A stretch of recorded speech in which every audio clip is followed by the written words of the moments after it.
Warning: the following content may contain elements that are not suitable for some audiences. Viewer discretion is advised. Welcome back to the Bard's Playhouse Presents Tales from Shadow Valley, Season 4, Episode 23, Up a Creek. Thank you so much for joining us. Now let's bring in our wonderful cast. We have Eldritch as Khan, the Bloody Rizzolo. Always great to be here. I just ate 4 hard-boiled eggs. I'm feeling great. Let's go, Cool Hand Luke. Shane as Umbromancer Zavid. The thing is, she unhinged her jaw like a snake and then just swallowed them whole, and then Yeah. you're gonna have terrible heartburn after that. Ed Elliott as Reese Goodleaf, the Heartseeker. I'm back from the mountains. As always, I am Lumby Bronzearm and will be your DM for today. Last time, Lux Et Umbra breached the surface of the river Styx. Having fallen in when their boat capsized, each suffered vivid hallucinations of past traumatic events in their lives. Flailing and gasping for breath, Zavid found himself wrapped up inside a fishing net cast from the right bank of the river. Khan's longtime friend Wasilka the Ghast-tastic pulled her from the clawing, moaning souls, seemingly unaffected by the memory-warping magics of this realm. Thankfully, Ares and Arwen were poised and ready to snatch and doggy-paddle both Danny and Reese to safety. Once everyone had caught their breath, Zavid looked to those who had lassoed him out of the Soul Rapids. 3 of the most unlikely creatures imaginable stood before Lux Et Umbra, seemingly united in friendship: a demon, a daemon, and a devil. Introducing themselves as Pappy Scratch, Shisk Longcast, and Razmina, respectively, they explained that the river folk of the outer sphere lived together in peace. However, the further from the Styx one strays, the less true this becomes. Zavid was a bit starstruck at meeting Pappy Scratch, the fearsome Baylor of legend, known in his prime as Mr. Scratch, even going so far as to allow Zavid to hold Old Stinger, a fiery whip braided with the mane hair of 1,000 unicorns. After a hearty laugh and a parting gift, Lux Et Umbra made their way back into their boat and down the river Styx once more. As the flow rate quickened, not even with Reese's help could Zavid keep the canoe on course, slamming into the debris of a once mighty stone bridge. Calling upon the ghoulish magics of Cabriri's triple jump, Reese and Zavid carried the boat across the river leap by leap. Khan and Wasilka called upon their circus acrobatic training, making it safely across. Nearly losing her footing, Danny was saved last moment by Reese's quick reflexes. Finally, at a stop, Lux Et Umbra was confronted with a massive door of bronze and mithril, in front of which floated a green crystal, siphoning souls from the Styx. Khan's breath was stolen from her chest as she realized this was no ordinary crystal, but a philosopher's soul stone. Long thought to be nothing more than conjecture and myth, here was the proof of its existence, and its power. Putting 2 and 2 together, Zavid realized that the forces of Urgathoa are stealing souls from the other realms to quickly gestate new and powerful daemons. Having decided to destroy the Soul Stone, Lux Et Umbra focuses their strikes all at once, shattering it. With a flash of light, a hideous Puro demon, a war daemon, stood roaring, body pierced by many weapons. Fierce battle ensued. Danny was nearly cut in half by a whirling magic blade summoned forth by the screeching daemon. However, her own healing powers proved superior. Though he was blasted at point blank with a chain lightning spell, Reese stood his ground, thankful he had recently created lightning-resistant armor for himself. While dealing with a tentacled, crab-like daemon of his own, Zavid was stabbed in the shoulder by a spear hurled from within the war daemon's body. Upon returning to its wielder, the spear pierced Khan as well, but this did not stop her from slicing its throat clean open, ending its short life. After the battle subsided, Lux Et Umbra began to heal up and discuss their next steps. The weapons pierced into the daemon's body looked strange to Zavid, being reflectant as dawn silver, but a smoky black in color. This realm holds many surprises, for Khan had heard whispers of such a material: dark silver. This realization caused Khan to notice her spear wound had not fully healed, even though Zavid's had. A sinking feeling came over the Ysoki. Her newly acquired Nephilim blood made this weapon cause her greater harm. Powerful enough to harm any outsider, this metal can only be crafted while steeped in pure, homegrown, unfiltered, non-GMO, farm-to-table evil. Then Zavid said the one thing nobody wanted to hear. If all of this was left here, unguarded, that must mean that there are many, many more. This is where we come in today, once more into the infinite floating void of the abyss. Baba Yaga looms high above the horizon, flowers in her dress, her raven locks floating about her. She looks down to you and says, "Welcome back, players. It is wonderful to see you once more. It has been such a long journey with all of you. We are, unfortunately, coming close to our end together. But, come forward, Eldritch. Me? Yes. Me who The just last- turned on her ring light. The last of the bunch. Come forward with your glorious backlight. Yeah, I'll step forward.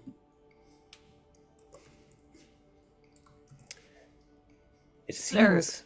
Yes, go ahead. Oh, just so many choices as I look around, seeing a bunch of holograms and one suspiciously empty one. What am I gonna choose? Quite the choice. You know what? I think it's an unconventional choice. I think I'm gonna choose Sir Hop. Oh my god. Fooled me. Well, everyone take a hero point. So concluded. Very well. Sir Hop, the Knight of Lily Pond. And she reaches down her mighty hand, flips over the card, and there before you is Sir Hop, the Grung, with his tricorn hat with a feather in it, red coke billowing about, and silver rapier at his belt. Frog. Rah! Ha ha! Looks around. Goes, well. Oh, God. Last one? Really? Well. At least I was picked at some point, though this does remind me of when I was but a pollywog. Always last in class. Anyway. How about we turn this sour mood around? A bit of a limerick, or a song, perhaps.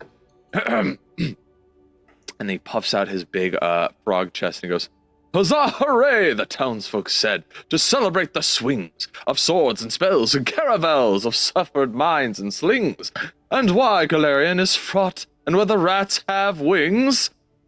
When played, PC leaps up to 120 feet horizontally or 90 feet vertically with a single action. Huzzah. Oh, this is perfect Like for a frog. Con. This is great for Khan. Imagine how terrifying that would be. 120 feet horizontal just through the air, like a missile. A torpedo rat. Yes. Exactly. And it's a single action, so you could potentially use a blink charge with your other two actions to gain another, 60 feet? A lot you could do with this. So if with a you- single action, you got And then a lot. If Zavid earlier than that gives you haste, you could have an additional action to get a running start. Like, you could do a lot with this. So I'm dropping that into your inventory now. Sir Hop, We're Knight turning- of Lily Pond. We're turning Con into a railgun, is what you're saying. I mean, There's Reese that. tried. Yeah. There's That's also the 90 feet vertical is, you have like a dark fallen angel that's flying above us like, none of you can reach me from down there, you little ant. And you just like, coming up from the ground with your fucking knife. That's also very frightening. Terrifying. Absolutely terrifying. But I do want to say that, Shane, you get to have an extra hero point because you called two of these cards before they were flipped. Both the Sir Hop card and the Con card. You guessed what they were correctly. So everyone gets a hero point for finishing up the deck, and Zavid, you get a second one for guessing two of the cards straight up.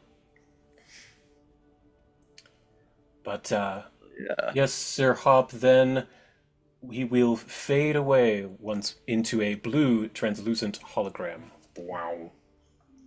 Baba Yaga looks to all of you and says, the deck is done. The third set. My time here does draw short. It would be fun to sit back and watch all of you. However, I will have a parting gift, so next time, please come once more. Ooh. Ta for now.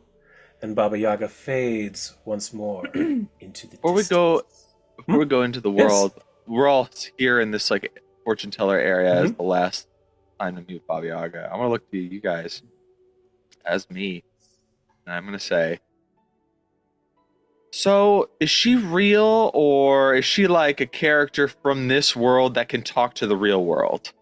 That's a really good Yeah, question. I didn't think that far. I think this opens a lot of metaphysical doors.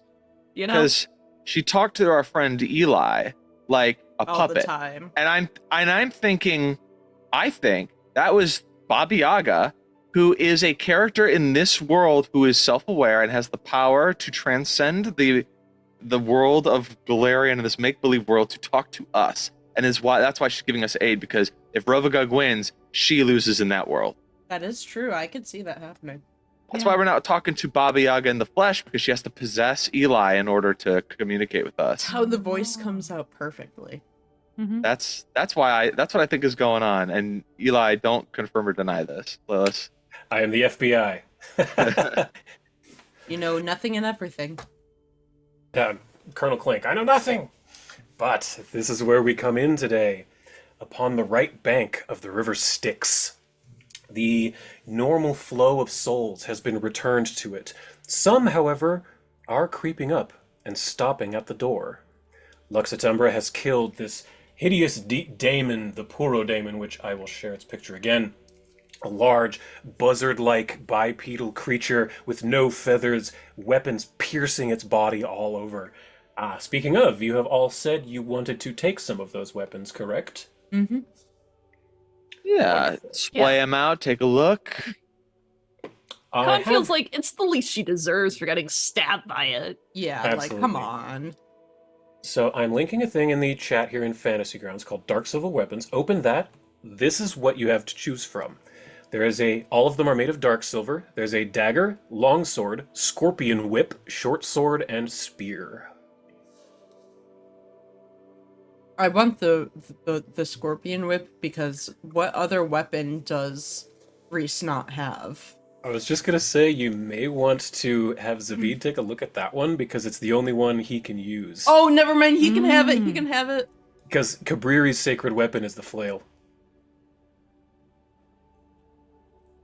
Wait, what? Sorry. Cabriri's sacred weapon is the flail, and whips are flails in Pathfinder. So there's a cool ass whip. Is the whip good? Yes. Sorry, the I was. You're good. The scorpion whip. They have a series of razor sharp blades set at the tip. It's like a three-tipped. I think I might have a picture. 1 second. I don't. I thought I did. It's a whip with three bits at the end that each has a razor blade on them. And Cabriri's sacred weapon is the flail, which whips are flails. So you actually do have proficiency with this weapon. Is it does it give me a bonus beyond just It is dark silver, which hurts all outsiders like devils, demons, daemons, celestials, angels. But it also has the disarm trait, and the reach trait, the trip trait, and the finesse trait. So you can use it with your dexterity, not your strength, if you choose to. You can also use it to disarm and trip, and you can use it from 10 feet instead of melee range. Then it's magical, and it has +2 greater striking runes on it. good. I always like to have a striking rune because I have +2 Indy's whip greater still, striking.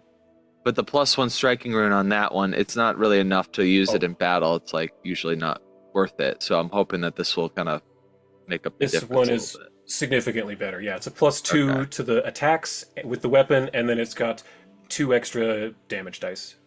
Nice. Okay. Are you able to add that to my sheet? Because I don't know I how can. to. But then, yes, there's the dagger, longsword, short sword, spear remaining. Yeah, My if you want to ghost get rid of spear. like the pick, there's like a pick on pick, here I've yeah. not used in a long time. If you want to like overwrite that or something, Sure. Let's see. Was it just pickaxe? whatever works. Yeah, It just I says see it. pick I on see there, it. or you Pick. could get rid of it. I guess it's whatever. Yeah, let's just get rid of your pick. There you go. But yeah, it's dark steel, scorpion whip. It should be equipped. It should be on your action tab now. Okay, is this +7 instead of plus? I may need to give you a thing. 1 sec. Proficiency. Come on, go to his actions tab. Actions. Oh my god, yeah, no, I need that spear. I see it. The spear? Okay. You are, I think, expert. Yeah, there you go. I've made that change there for you, Zavid. Okay, So, thank you. Reese, you will take a spear. Not a problem. I can't Spear. decide between the dagger and the short sword. Mm-hmm. Because Khan has so many short swords already. Wasilka could use the short sword because she's a monk. Ooh. Yeah, she can have that, and Con will have the dagger. All right, great. You know So what? Khan should make a device that you equip a short sword to. You get like 4 of them, and it spins around, and then you just like a saw. So you carry it on a stick and then swirl it into things, and it deals each of the sword's damages on a hit. Ooh, That'd be fucking awesome. So Nice. just the blade of a blender, yes, but make it big and on a stick. Khan's blender blade would be a cool magic weapon for you to make. perfect. Yeah. Okay, Reese and Con have given you those. With Silka, I'll give her the great sword. Or short sword, I mean. So, Okay, just short so sword. I understand, Mm-hmm. a weapon potency rune gives an item an extra bonus attack. No. The potency rune gives you a bonus to your attack. That's what the +2. That's where the +2 comes from. Okay. And then the property, or then the other rune is the greater striking, which increases it from like a 1d8 to 3d8 or whatever the die Okay. is. So then I gave Wasilka Sweet. a short sword. Perfect. And then Danny can have a dagger. She can't use much because she's a bard. But, yes, so you found these weapons. You determined last time that they have the ability to hurt any creature from the outer spheres, meaning, like Nephilim specifically. On you found that out. Then angels, demons, devils, daemons, that kind of thing. And I've actually given. I had to kind of kludge this together in Fantasy Grounds to make it work, but I've given each of your characters a buff called Dark Silver Weapon. That I need to give every enemy that's weak to Dark Silver a debuff that I've made.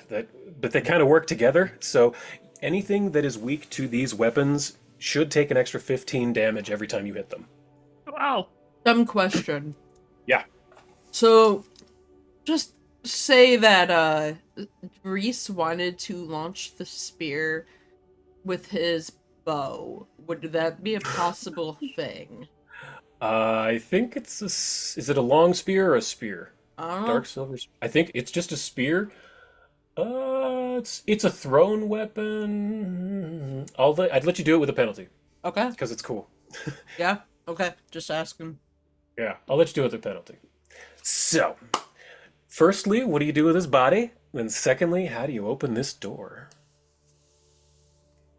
Can we just throw it into the goop below us? Not into the goop. Yes, into the goop. Into the goop it is. Zavid, you have ant haul on, and Reese, you're strong enough. And Zavid, you also have your new belt. That's right. Between all of that, you are able to easily huck it into the water, sploosh, and it gets carried away by the current, Blish. and it is no more. Boo. For all you Wind Waker fans out there, I love you that know. game. If you know, you know. That game was so good. One of the This is better pretty good. uses for the Wii. Very well. This 30-foot high door looms large before you all. These souls are unable to get past it. Is there, like a keyhole for the door? Give me a perception check in the tower. Okay. Perception. I had the Baba Yaga map in the way. Oh, do you need me to share this again? No. I got it. Okay. No, you do not see any keyholes or even a knob now that you're looking. Yeah. Girl, she's just like looking the door up and down occasionally, like rubbing her shoulder a little. It still hurts. Can I do an Arcana check? Or an Occult check? Occultism would be better. Okay. But yes, you can. Okay. You aren't really sure. This is weird to you, Reese. This is definitely out of your wheelhouse. You and Con are definitely both more lock pickers, you know? This magic stuff is a little weird. This is beyond your ken. What check should David make if he's gonna look at it? Occultism or religion? And Is Danny it will give you possible to guidance. like turn yourself really small and like squeeze under the door? It's pretty tight. Yeah, It's pretty tight. I was imagining Zavid doing some Looney Tunes shit to get under this door. That would be hilarious. I go and squeeze, and then they like lock, and it pinches me, and I Tom and Jerry scream, "Ah!" One of the best screams ever recorded. Oh my! Next to mean, Wilhelm. Wow. And then with Danny's guidance, I said she gave you that's a 50. So, Zavid, you remember talking to Shisk Longcast earlier over when you were with Pappy Scratch and Rasmina, and he said that it's much more difficult to get through if you're a daemon. And with a critical success, I will remind you that as a cleric, you have access to the daemon form spell. Ooh. Difficult to get through if you're not a daemon. No, it's very easy to get through if you're not a daemon. Or if Oh. you're a daemon, it's easy to get through. That's what I'm trying to say. Because I Yes. think you said it. I may opposite have at said it first. backwards. Yeah. Daemons Um, have no trouble getting through. Well, I can only turn one of us into a daemon temporarily to get through, so whoever goes through would have to then unlock it from the other side. Who volunteers to go into Con. Abaddon alone? Khan I can go. do. Khan can I go do. invisible. On top of it. That's Alright, also let's true. Look at the daemon form spell real quick. I want to see what kind of. I want to pick the daemon that you turn into. Oh, sure. Because it'd be kind of fun. I will try my best to get an image loaded into Fantasy Grounds if I don't have Is one. that a divine spell? Divine, yes. And it's Sixth level, seventh? if not mistaken. Sixth. 6th or 7th. One of the two. Yep, you're right. Okay, take a look. Oh, it doesn't actually. So you infuse. Oh, it's yourself with the corrupting death and pure malevolence of Abaddon, transforming into a large daemon battle form.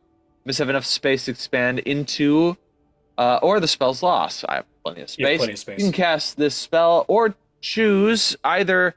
When you cast a spell, you choose a Custodaemon, Leucodaemon, Maladaemon, or Piscodaemon. Well, we saw Piscodaemon. The battle form is medium if you choose a Custodaemon. While in this form, you gain the daemon and fiend traits, which would get you through the door. You have hands in this battle form, and you use manipulate actions. You can dismiss the spell. So you gain the following. Okay, and then you get a bunch of fucking daemon shit. Let's see. All right, here's the differences between the kinds. If you can do a Custodaemon, you get a Jaws attack that deals some damage, and you can do a claw strike for a little extra damage. A Leucodaemon can fly, and is a Nice. large size. Has a +2 status bonus against saves against diseases, if that matters. They also have a jaw and claw attack. They also have a ranged composite longbow attack. That's fucking awesome. Yeah, it is.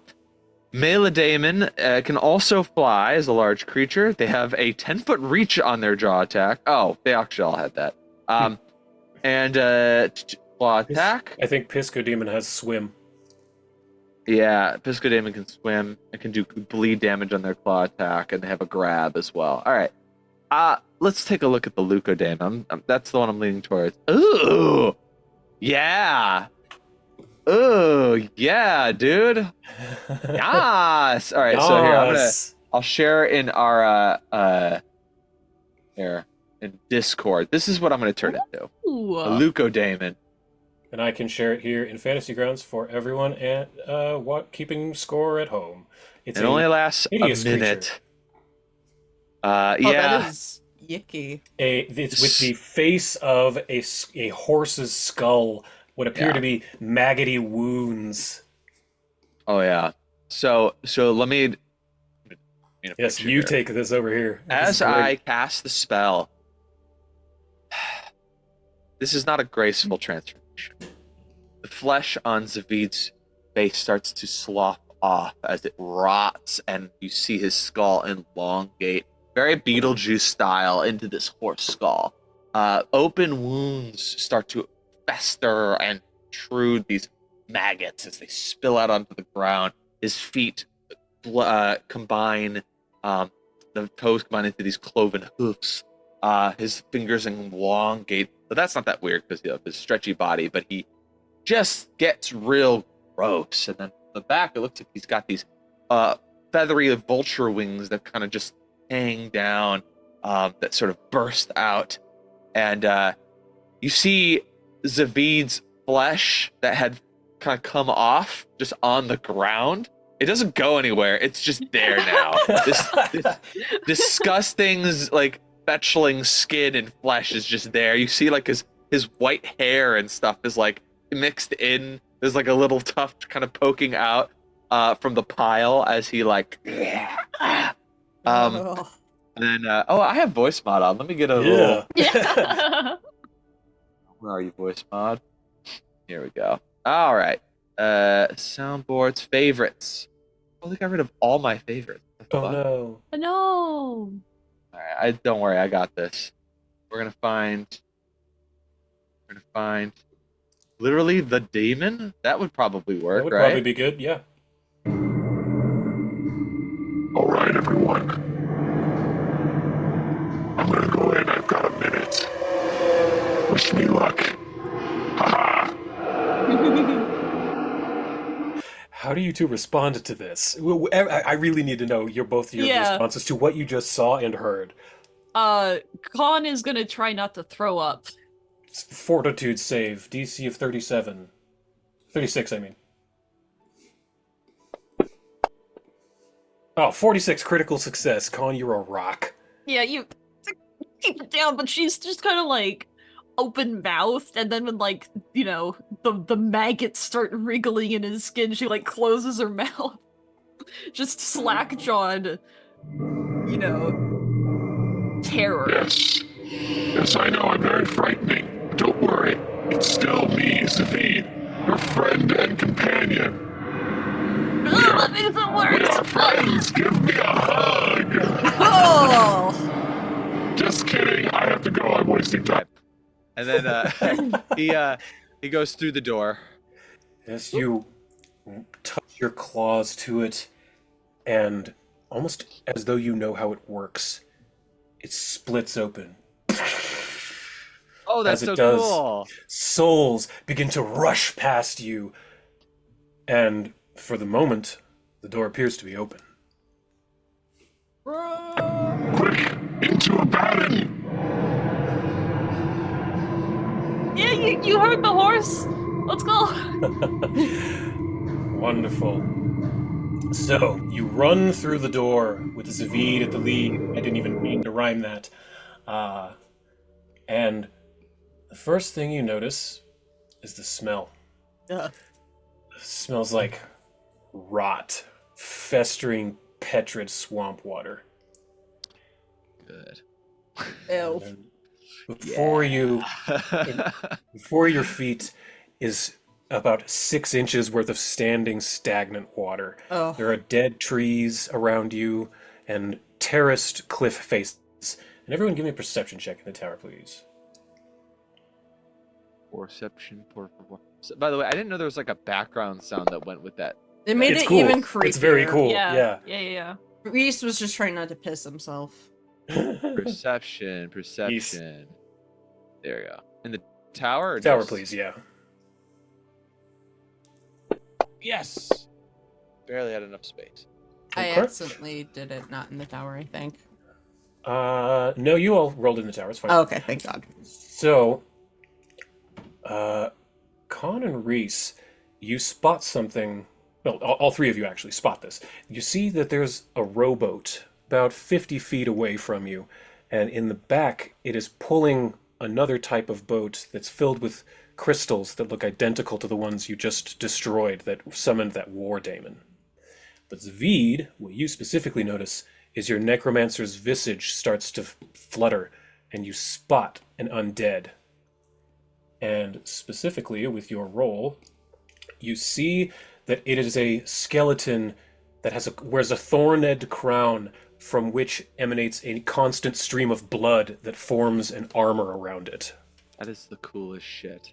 Honestly, you. though, That is a mix between like Hellraiser with like Doom with like I don't know. That's so Little, cool. little like really Bright needed to set the Souls, tone. like. I Yeah. had to set the tone for the second you walked through here. Yeah. Is the blood skeleton single? I know, right? I mean, hear me out. What a Just catch. hear me eh? out. I I'm get gonna- it could be a little messy, but also probably not like it's probably Right. not cold. It's probably Hey- warm. Like Hey, Blood Skull, big fan of skulls.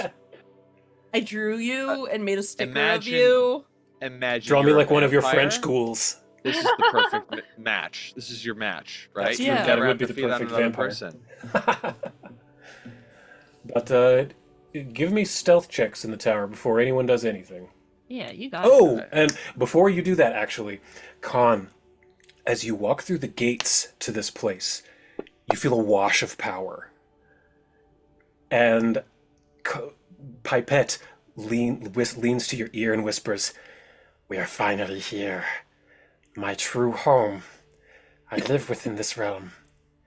Your powers should be greater here." Khan, as long as you are in the land of Abaddon, you roll all stealth checks at advantage. Oh. Because this is true. According to the wiki, this is where Lao Shupo lives.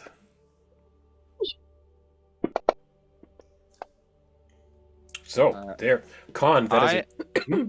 Sorry, I was gonna say I'm not gonna roll. I'm going to approach this thing in my liquid demon form. Cool. Yeah. Very cool. Yeah. Yeah. The rest of you rolled quite high on your stealth, so you can do that. So I kind of lumber forward. Now, I want to ask permission for something. Hmm. Normally, this spell only lasts a minute. However, I'm in Abaddon now. Is there any way we could extend the duration due to being in its home plane? Is there I a will way let that I you- could make... I'll let you Yeah. burn not hero points, focus points. Okay, sure. That way How, it's not too bad for like spell slots and shit. Yeah, what would a focus point do? 10 minutes? Hell yeah. Like an extension? But Let's do how it. about 10 minutes out of combat, 1 minute in combat? How does that sound? Understood. Yeah, Perfect. yeah. Perfect. Also, it's an excuse to use the voice changer more. That too. Reese, I assume you're Uh, sneaking around and not just walking up with Zavid. Yes. Okay. But I approach this thing, and now before I say anything, I just want to do a little refresher on daemons. Mm-hmm. What do daemons typically speak? Do they have daemonic? Is Daemonic, there a- yes. Okay, so I think I know all of the languages. I know abyssal, daemonic, and infernal. Yes, you do. It was part of your training at the Children of Cabriri, your cult. Yeah, along with like Aklo and Necrol. I got And it Necrol, all. yeah, all I of got all the it bad all. ones.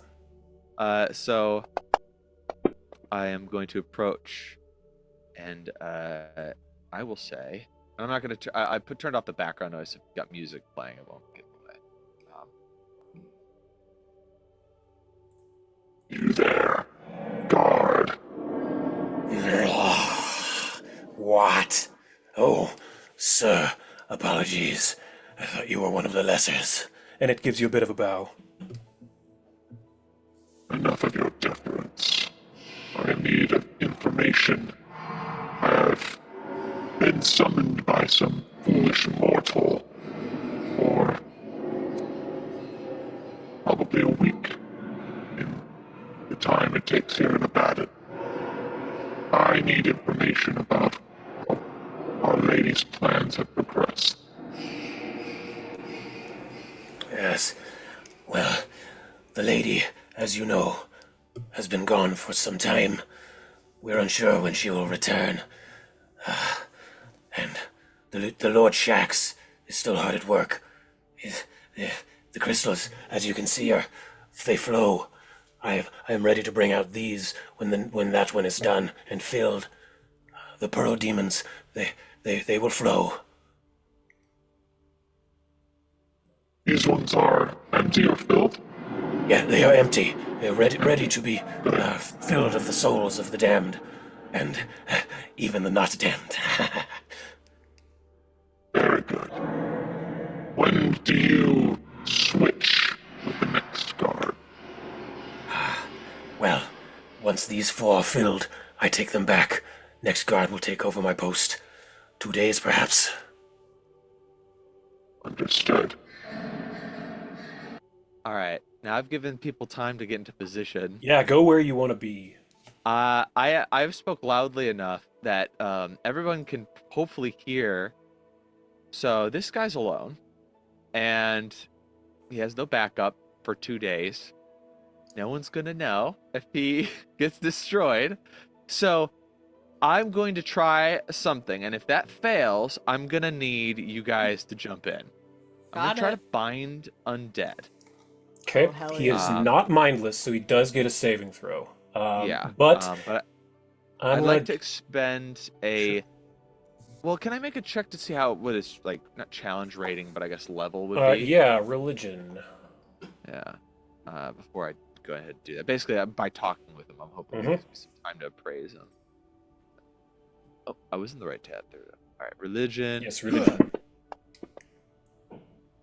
He would either need to burn an 8th level spell slot or roll. Let me see. That would be difficulty of 41 religion or an 8th level slot. I will use an 8th level slot. Then once you expend that, Okay. so it is now your minion. What does this look like in this form? Oh, what a good question. How do I mark a spell as?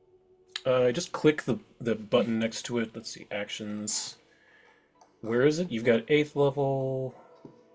Oh, I see. It's not even on there. Just do that. You've burned Yeah, another 2nd level slot. Yeah, I'm trying to. Or 8th level. God, I can't do numbers. I burned 1/6. I did Cabrera's triple jump. I burned That's such a sweet spell. an 8th level. I don't think I've done much of anything else because we had that rest, Just harms. which I was keeping track Yeah. of. I think it's earlier. just now 2 8th levels. Yeah. I did use jumps, didn't I? No, just Cabri's triple jump. That was just 1 spell. 1/7. That's right. That's right. Just Ant Hall. Ant Hall was the only one. Oh, All right, Ant so I'm Hall. just trying Yeah. to. No, Just no, trying it's to keep good. track. Okay. It's good. It's good. So, once I take control over him, I'm still in this form, but I don't feel the need to like have to maintain it. So I probably will let it fade when it fades. I'll say, You will serve me now. Know that serving me serves the interests of Abaddon. Yes. For the bad of Abaddon. These creatures with me, and they are my companions and allies, which make them your companions and allies. Is that understood? And it looks around as all of you are walking towards, and it says, I understand. Do not touch the mortals. You will pretend that these crystals are filled, and you will take them to where they belong, with us in tow. You will not speak of us. You will not speak of my companions. You will only speak of me as a returning Duca-Daemon named Malfagor. Malfagor. Yes. so I was turning off the. So basically, he's gonna be our ride. He's gonna get us into where we need to go. That's as far as I planned. This form will not last, so I'll be hiding with you guys when we get in there, and he won't talk about us to anybody else. So, your turn to plan. I got us this far. I don't know what to do next. That was pretty good. That was Yeah. pretty good. And I will say at this point, your form does fade. And the door also, I don't have a closed graphic, but it has closed behind you. All right. So what do you all do? I need a perception check at the very least. I think Reese is gonna go invisible for this. He doesn't know what can and can't see him, but it looks suspicious with as many people currently. So he wants to kind of like maybe lessen the numbers just a little bit, so he knows that maybe he won't get spotted and he can sneak if anything. Mm-hmm. Perception. Reese, you spot very quickly that there's a rolled up parchment inside the front of the boat. Because everyone else was looking at the crystals. And what do you do with it? I go and open up the scroll. Duh.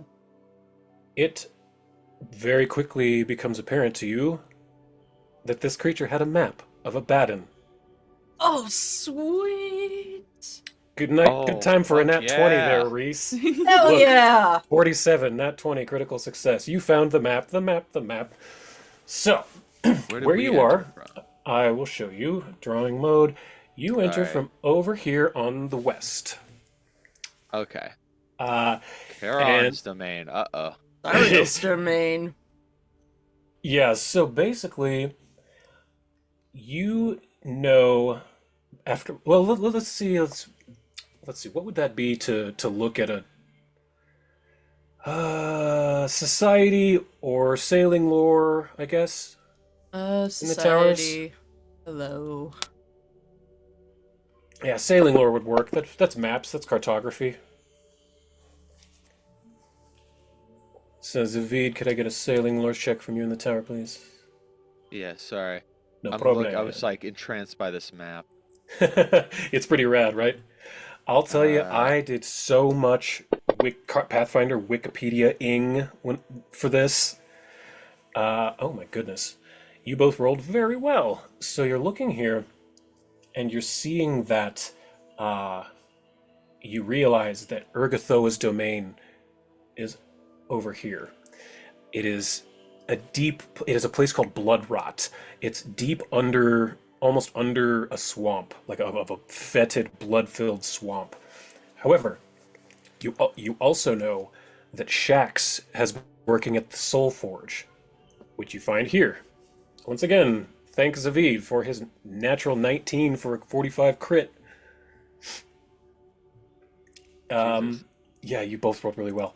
And you're seeing that this strip of land from Sharon's domain to the Rune Forge is swarming with defenses. Yeah. Absolutely freaking just swarming with them. However, you notice there's essentially zero guard towers along this path of the river. And we do have a boat.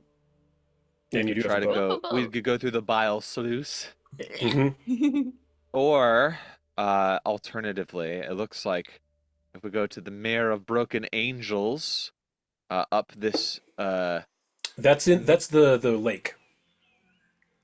oh yes, Yeah, sorry. not that whole tributary. The whole lake there is the Mirror of Broken Angels. So it'd be easier to go downriver. That's probably the way to go, but a more direct path, if we go up the river closest to Suriel's domain and go around that mountain, the Cinder Furnace, we could kind of wrap right around and get to Urgathos from the north.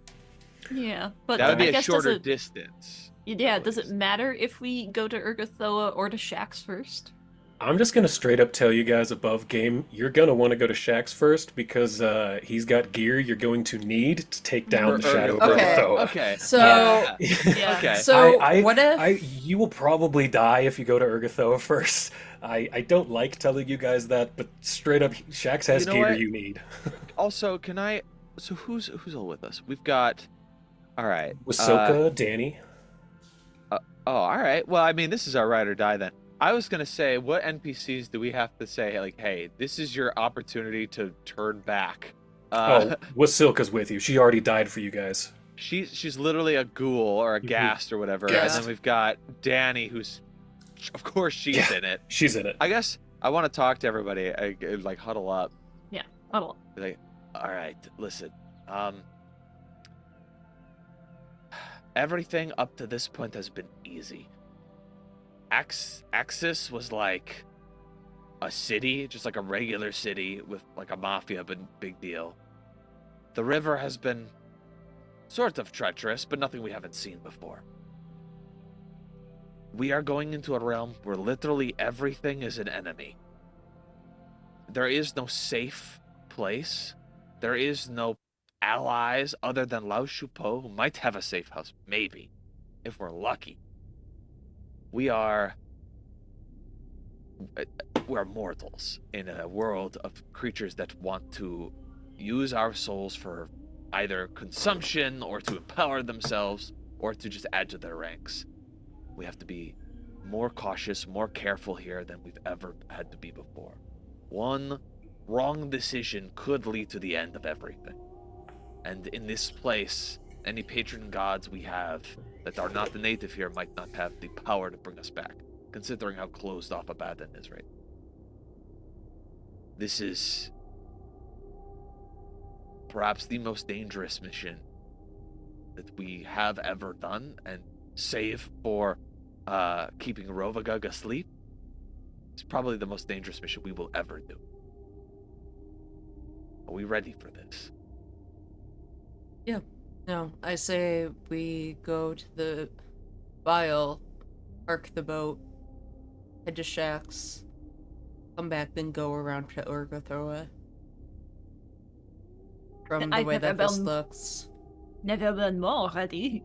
You know me, Zavi. Well, you've got a god's blood running through you, so you're a bit more prepared than the rest of us. It's true. Luckily, we have some evil gods that want us to succeed, which means we have some patrons here that will try to guide us, but if they could stand against Shaxx and Urgathoa, they would have already done so. We are their way of doing this. If we fail, there is no backup that will save us. So, we will not fail. We cannot. We have to succeed. It will be difficult. But we are Lux Et Umbra. We do not fail. Not often. We are going to defeat the demon lord, and once we catch our breath, we will then kill a god. Let's do this. Let's do this. We all here put our for hands it. in the middle. 1, 2, 3, break! And My boyfriend taught that one to me. nice. I'll just say it was Reese, I suppose. Danny had, when you did the hands in thing, Yeah. Danny put hers on yours, and her hand felt really cold. And as you look at her, she looks kind of little.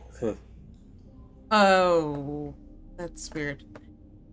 Well, after that, he's like, okay, after that, your brother taught me the break thing. Apparently, it's a thing they do in sports. I don't know. He said But- something about it with swarfing. Yeah, something with swarfing and team camaraderie. I don't know. You feeling alright, though? You're looking like a little... I don't know. I felt a little funny since we walked through that gate. You didn't get bit or touched by anything when we were here, right? No, I got attacked by the claw creatures on the other side, but nothing in here. Now that Savid? they're having... Yeah, I want to walk Mhm. over like, what's the holdup? Medicine, please. Yeah, Danny just looks a little peaked. To use an old lady term. She doesn't look sick. oh, not sail. Like, she doesn't look like she has a disease. She does not look wounded. Alright, I'm gonna do medicine first. Sure. Tower or open? Public's fine. Were we And supposed then- to see her, drained? Yes, that's fine. It doesn't Okay.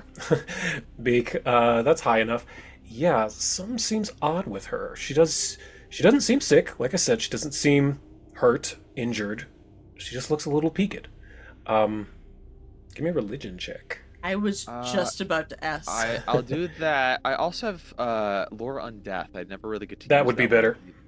I feel like that was what I was gonna say next. I'm like, I feel Can- like there's some undead shit going on right now. I'm and I wanna see what I gonna know. roll this. Hero. Hero point. Yeah, I don't I was wanna gonna know use all of this for to help. Oh, sure. So Zavid, you can add a 2 with Reese's thing. Oh, that's Yes, better. alright, There There it we is. go. Put a 2 There on we top of go. that. so 46. Okay, that's more than enough for a crit. You realize that you, Reese, and Khan feel fine because neither of you are good aligned.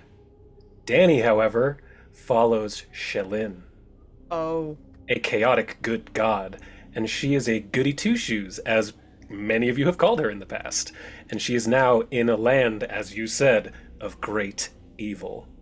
It has made her drained 1, or whatever it was. I really want to do something, but because Ash isn't here, I need everyone else to like let me know if you think this is cool. We need her to be at her 100% while she's here.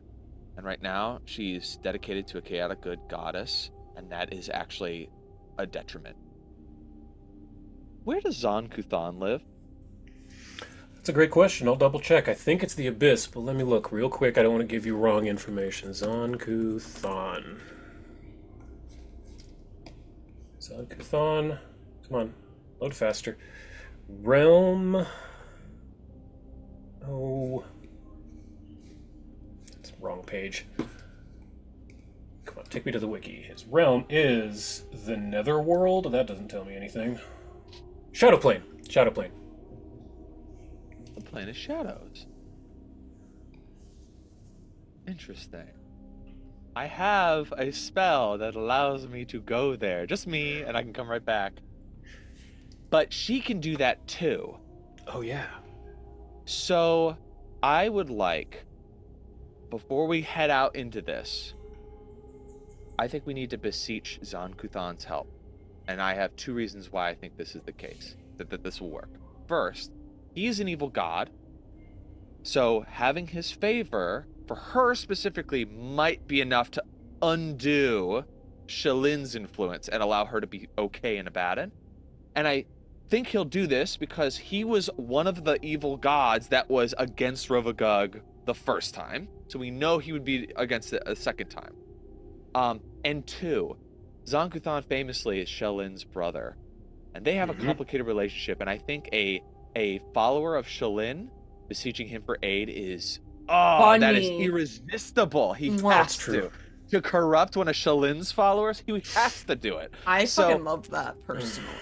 I honestly. He's also like goth dom daddy god. He Like definitely he is. wears like fucking bondage shit and is all about pain, and like that's his whole deal. And Ash is all about, well, I don't know if Yep. she's Well, like we don't into know if that, actually. Danny is. But I feel like Does feel Reese's like hair Danny look would good?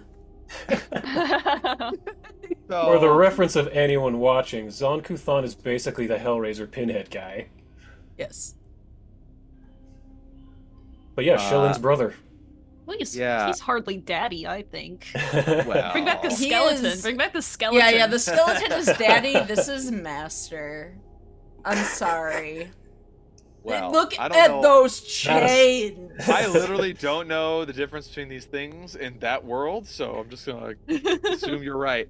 But essentially, I have a suspicion we could get another god to aid us, specifically by corrupting Danny. But also, we know Danny's like dabbling in blood and shadow magic and shit, so she's already on her way there. Worst kept if secret she's- of the campaign. If she's gonna do it, let's just make sure she goes for the right god, the god Yeah. that would actually help her. Yeah. You know? Yeah. If she's gonna drink, let her drink at home. Yeah. Yeah, exactly. It's cheaper that way. You have the whole bottle. You're not upcharged. If you're Oh my gonna do God. shrooms, just I'm do gonna say, shrooms, Khan convinced me with that argument of if you Ed, you could have a hero point at Khan. That's funny. If you're gonna drink at home. Yeah, I agree with all of those arguments that Danny would agree to pray to the brother of Shalin in this moment to help her out, and I'm gonna have. Family matters and all. I also am. This is some out of game stuff too, so I'm like assuming some knowledge that Zavid would have here with like a successful religion check or something. Mhm. But like, you tell me if like that's a step too far. if I know can't how do we're that doing or this. whatever. I'm gonna use your religion check there as a secondary check in a ritual. Khan and Reese, both of you pick a skill and tell me how you aid in a ritual for this with Danny with that skill. So you have to justify it, but you can use whatever Yeah. skill you want.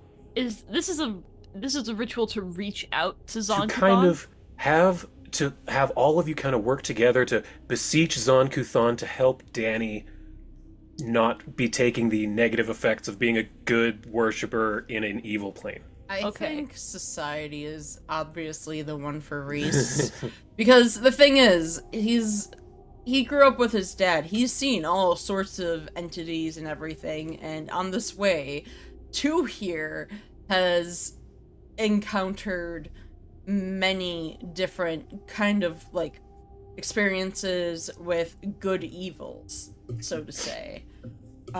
So I think he would be able to like use from his prior knowledge and the friends we made along the way, to kind of like be able to break it down like, hey man, I know this is a weird request, but I like that. Sure, you can use society. So roll that publicly, and you need a 30 to critically aid. Yeah. And can Khan use intimidation? Interesting. Sure. kind of- Why? Okay, remind me what Zon Kuthon's sort of like domain is. What's he all Pain. about? Pain. Okay, cool. Can I kind of like set the unpleasant mood for this guy? Like, Yes. can I make the vibes terrible? Yes. Absolutely. You need a 30. And what are I you was in? succeeding. Intimidation. You critically I wanna- succeed. Yes. I want to be awkward. I like pain in a social way. Like I want, you know, I want him to feel like he wants out of this interaction but can't leave. Yeah. Only way out of this interaction is to grant Danny a boon. He's so nice. Jesus.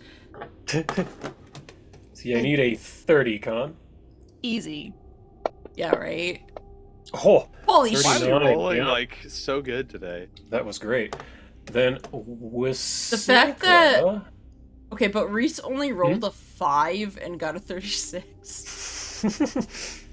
I think that Wasilka is going to help as well by by telling Danny a bunch of different sweet nothings she can say that is deceptive. She's going to give all kinds of sweet things to say. So she needs a 30, which means just not a nat 1. There we go. That's more than enough. She's legendary. All right. And then I got Zavid's in there with a guidance. Good Lord, Danny gets a plus 11 to this. Jesus. So, difficulty mod. Very hard. Let's go. Yeah, I think that'll be good. So, plus 11 for Danny. Occultism. Let's do this. 43. 2 above the DC. Nice. So, with Khan bringing the mood kind of a rough with how are you doing this, like putting your hackles up? Yeah, Khan is going a little bit feral. Just like we have a nice bit of like hope and joy and camaraderie in our group, and I don't think that Zon Kuthon's gonna vibe with that. So I want that gone. Khan's just kind of being an asshole right now. Great. Then Wasilka, as I said, is telling Danny all kinds of nice things she could say about Zon Kuthon, even though they're probably not true. Oh, I love your piercings, things like that. Reese, how are you helping with your society? I'm giving Danny some pointers of the mannerisms and ways she should speak to him. Like, if you use this air about you, he will respect you more. While I he got knows you. you're a dirty sinner, he knows that, you know, you could be a saint if you tried for him. Nice. And then Zavid, what about that huge religion you got earlier? I honestly don't have much advice to give you because seeing that you look like a Disney princess, which is what Shellen's all about, is beauty, and that sort of thing. He wants to corrupt the beautiful. So he's going to see you like a blank canvas to a painter, and he's going to want to change you. How much you allow him to change you is up to you. So if you don't want him to do something, you might need to, instead of saying no, say you kind of play hard to get, like not right now, or maybe, just like a princess or a royal or a noble who is being courted by many suitors, many other families, can't just say no, otherwise they offend that family. Play to that. Play to the sort of, you might be able to corrupt me, maybe. Keep him guessing, so that he isn't able to really dig his claws, or I guess in this case his rusty nails and other implements into you, right? Like, get him to give you support without giving him too much in return. But don't outright refuse, like, no, because that, he's a dick, he's an asshole. He will take that as a challenge, like, I can corrupt you. He's gonna think he can do it. So, you need to be savvy about this. Understood. And so Danny starts to sing a mournful tune, which is strange. Normally she's Disney princess, you know, it's usually like birds get summoned whenever she sings, but this is really minor key type stuff. And reaching out to the brother of her god, this Zan-Kuthon, the Midnight Lord, Lord of Pain. All of you feel a cold wash over you. Painful, stinging cold, like when you walk out in the dead of winter. Ugh, chills you to your bones. And as Danny shivers, her hair, once normally a brilliant platinum, as she shivers, turns black as night. And her drained condition goes away. If she had critically saved, I would have given her a bonus, but she didn't. She got if she'd critically gotten a crit success on the occultism check, I would have given her a bonus, but she just got rid of it. I don't have an image, but Danny's hair is now black, and I can say above table, Ash has asked me to do that. So, Okay, Oh, cool. perfect. yeah, Ash wants Danny's hair to be black, so...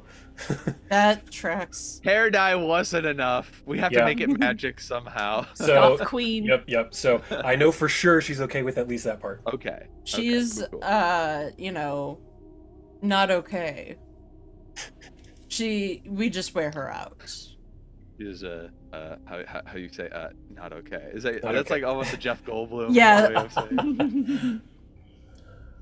But she looks to you all and says, "Whoa, I feel different, better, stronger even. Let's go." As the gamers say, let's fucking go, boys. Let's fucking go. So you decided you're going down the river, correct? Yep.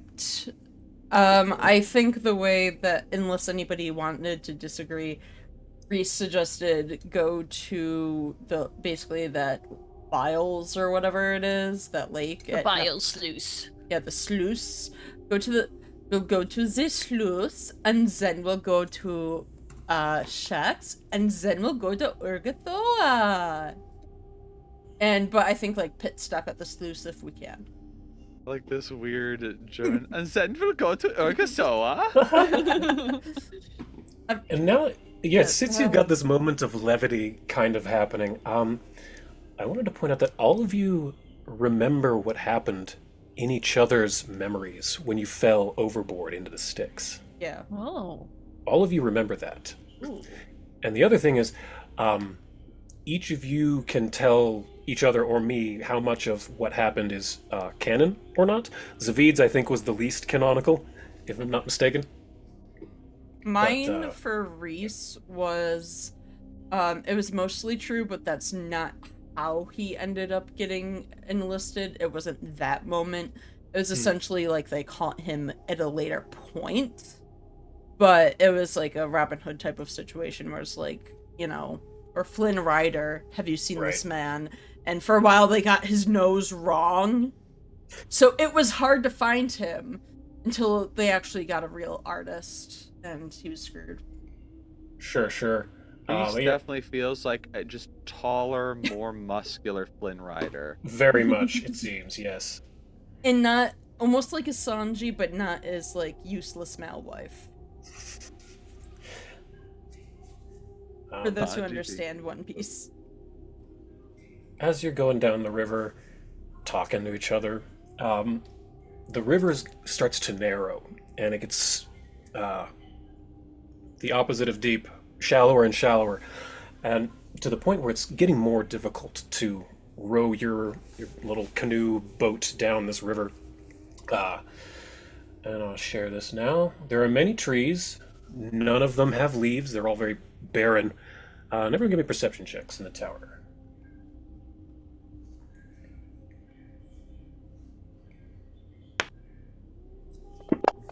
Perception. Eh.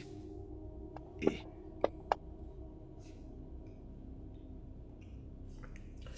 Okay, Reese, you got a critical success. So Hell you yeah. spot about 60 feet directly to your south what appears to be a frog person. Didn't we run into those already? Not yet. Didn't we have a toad thing? Oh, no, that's something different. That's completely different. Sorry. Mm-hmm. Oh my god, I'm thinking of a different monster. So this is like a Sir Hop? Out of above table? A Yeah. grung? A Okay. Gripply. Grung, I think, is 5e. Gotcha. In Pathfinder, I think they're called Gripply. But yes, it is a Gripply type situation. Ooh, cool. But you spot him south a little ways. What kind of demon is that? Reese Never is- seen anything like it. Reese well, is actually, invisible, but If you say that, then the blood whatever creature, blood shroud says, that is one of the natives, the Gripply. They have a village south of here. They pose no threat. Alright, perfect. Alright, cool. Do we want this guy to be a witness to us? Or do they... I guess I want to know if... Do the Gripply here... I'll ask the guy. Do the Gripply have any connections to Shax or Urgathoa? And they do not like Shax. They have been fighting against the Forge because of runoff. They say that they claim the entire lake. All right. They're going to see you and believe that we are all aligned, so they are no threat, but they are opposed. Yes. Yes, they would not be pleased to see me, but a single one of them would pose no threat to you. Yeah, does Danny have a disguise self? Probably. I think so, yeah. Because I think if we can disguise the blood shroud. Yeah, that could work. We just put a blanket over him. I was also thinking Or maybe we just offer could do- a gift, like a tribute to go through their lands, right? It's like Mm. respect to them, and then we can just go through without issue, maybe? Mm-hmm. Or wait. No, Reese. Oh my god, my sweet boy has so many stupid things, but so many good things. He could do like the like the distracting scent thing. Mm-hmm. And make it so, like, if we do put a blanket over the blood shroud, or find a way to cover him up. She has illusory disguise. Okay, perfect. Yeah, because we could also distract. I want to do the thing that basically distracts the senses of those around us. Mm-hmm. So we're not really much to look at. Sure, because this creature, this blood shroud, smells like blood. You know, it smells like pennies. Yeah. So sure, you That would smells have nice. yeah. So you would have a bunch of colognes and such to cover that scent. Danny Foil will cast- senses. There we go. Foil senses. That's Yeah. it. Yeah.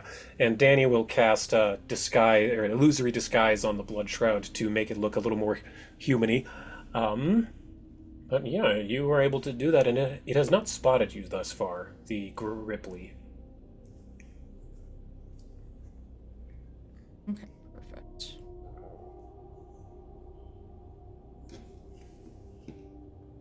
Could I get maybe a sailing lore publicly from Zavi because it's getting more and more difficult to paddle this boat.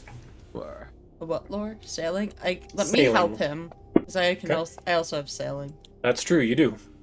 So let me go to skills and give him whatever I end up giving him. Mhm. Sailing. There we go. Eh, That's enough. So that's a +2, so 40.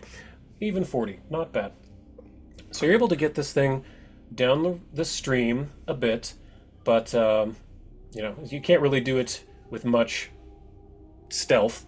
So by the time you get to about here, which you can all move yourselves back on the boat, you see that the Gripply finally notices all of you, and it kind of ducks down for a moment, but then looks up at you and it says, "Hail, travelers! Who are you all?" I'm gonna let me do a society check to see if there's anything that Reese could do. Sure. Holy balls! How Holy does he balls. do that? Nat 50 for or Nat 20 for 51. So, you tell me, what do you do? You're the face, apparently. Jesus, of course. Oh my god. Sorry, viewers. Sorry. My mouse is being dumb. Is it doing that Zoom thing again? Yep. That's funny. So basically, he goes and like. I think he would know at this point actually what a Gripply is, because if he's seen that with that high of a society, Oh, yeah. he knows alongside the other information that's given. He just goes, "Hell, we're just traveling through and going to give Shax a what for because of that damn mine." Your enemies of Shax? Be careful what you say these things. Well, I will, but I fear that too many unseen travelers, well, unseen to the normal dweller here, would tip everyone off, but please let it be known to your other folk we may run into. We are not harming anything. We are going to give that man something to look at. That beast has done nothing but poison our lands, our swamps. I can take you to our village. Our leader would be very pleased to hear that we have outsiders on our side. Yes, as a great man once said, take me to your leader. Yes, it's just down here to the south. It's the village of Lily Pond. Let's go. Oh Before we go! Everyone give me perception checks in this hour. Alright. Perception. Interstellar. Con, as Reese is talking, you're kind of looking around you, and you look down at the water, and you see something that startles you for a moment. Looking up at you is several different faces that are pounding on the bottom of the water, and they look as though they can't breathe, trying to pound up at the water as though it were made out of glass. And then after a moment they sink, and then another one with a different face comes up, and it's the same thing. They start pounding on the bottom of the water, and then eventually they choke and fall. Are we still on the level 6? Give me religion checks. You should take a look at this. This is kind of wild. Religion checks. Public Religion. or... Public's fine. Ooh, that's a cool die. Yeah. It is cool, right? I was wondering how you did that. It's within the custom thing for the Cool. dice. Very cool. Yeah. Well, Con, you rolled pretty high, actually. Con can't stop winning as usual. Can't stop winning as usual. So I will show you this map again. If you look at number, let's see, what's the number 2? No, it's drowning. It's the mirror of drowning angels. Number 16. There it is. Mirror of broken angels. At the very bottom, the mirror of broken angels. You realize that that's where you are, and this is where fallen angels eventually pool up. If an angel falls from heaven, their spirit lands in the sticks, and they eventually get dragged here, and they can't escape. It's basically hell for fallen angels, but not actual hell. But wait, fallen as in They literally fell, like they tripped and fell. So not like they were corrupted. Not corrupted angels, like literally an angel that fell down and couldn't escape. Interesting. I have an idea. Yeah, it's a fun thing I learned on the wiki when I was studying for Abaddon. That's what the Mirror of Broken Angels is. How many of these faces are we seeing? Every 30 seconds to a minute, one will come up, kind of choke to death, air quote death, and then sink back down. Another will float up, choke to death. Are they physical beings, or is it almost like sort of their souls or essence? It's more like an essence, yeah. Oh, that's perfect. So, as a brief reminder for everybody, I have a black sapphire with an angel soul in it, Sapphire. You do. And I don't know if it's if there's a limit to how many souls I could have in this, but I feel like there isn't. Like, I could maybe use this to absorb these angel essences and free them from the river. It's one person to another, but eventually I could free them all at once. But what would I have to do? GM, sorry, this is Pathfinder. What would I have to do to absorb the angels out of the river into this soul? Well, here's the thing. Gem? Here's the thing. I'm going to tell you one piece of bad news, and then a piece of really good news that's going to make the bad news go away. The bad news is that Sapphire can only hold one soul. Okay. The good news is you all didn't destroy the 4 Philosopher's Soul Stones in the back of the boat you just stole. We can just put them in there! I was expecting you to destroy those, but you very specifically didn't. Well, they're empty. They're empty. They are empty! Souls enough might be the perfectly good stone. We're not going to just destroy that. Yes, you very explicitly said you didn't destroy them and you took them with you. So I think 1 is fine. We could use the other 3 for all sorts of. I'm looking at Con, as I said, this is for all sorts of experiments. All right. I want to confer with you guys in game. Yes. This defeats like huddle. Everybody said. All right. We have Reese's arms also are over the both of them like this. Like, there's just like, he's the huddle master, the HM. Figuratively, we have a treasure trove of angels who are eager to escape this place, and we have a means for them to escape.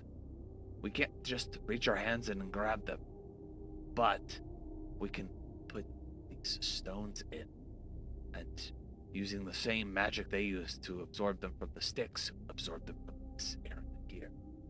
Then destroy the stone, release them. That actually works well, because if we're traveling along this and we get questioned, we have at least one that's filled. That looks good. And when we break it, and their angels are released, it would take very little convincing to have them fight for their lives against the demons of Abaddon, against Shax. I'm down. Yes. All right, huddle. My Thanar has well, Reese can, but I think my Thanar's sports self has like influenced Rub it Reese off a little bit. and is Just rubbing puts- off on Reese, so Reese is just like doing that from time to time. So then Zavid is just like, let's do that huddle. Yeah, Reese can at least figure something out with language and Celestial. There's no doubt about that. So whatever DM prefers. Is there a way of like that we can make thoughts heard telepathically? Is there a spell for that? Does Danny have a spell? That feels like an occult thing? Well, you have Mork's Condescendin, but Danny has message. And I think sending. I was wondering if there's a way to broadcast it telepathically to the souls in the, like, without actually saying it, but like a mental message that is just heard by everyone in the vicinity. Interesting. I don't know of a spell specifically that does that, but I'd let her cast maybe upcast a message or something. Yeah, I'm okay with that. Okay. So the idea is whoever's going to be. Here we go. I know. Okay. She's going to use dream message. Ooh. She literally has it like she knows the spell. I don't even need to fudge anything. It's for only that. third. Nice. Yeah, it's a third level spell too, so that's nothing. All right. I talked to Ed Danny about this, and I whip around. And go, Reese, get in your bathing suit. You're going for a dip. Got it.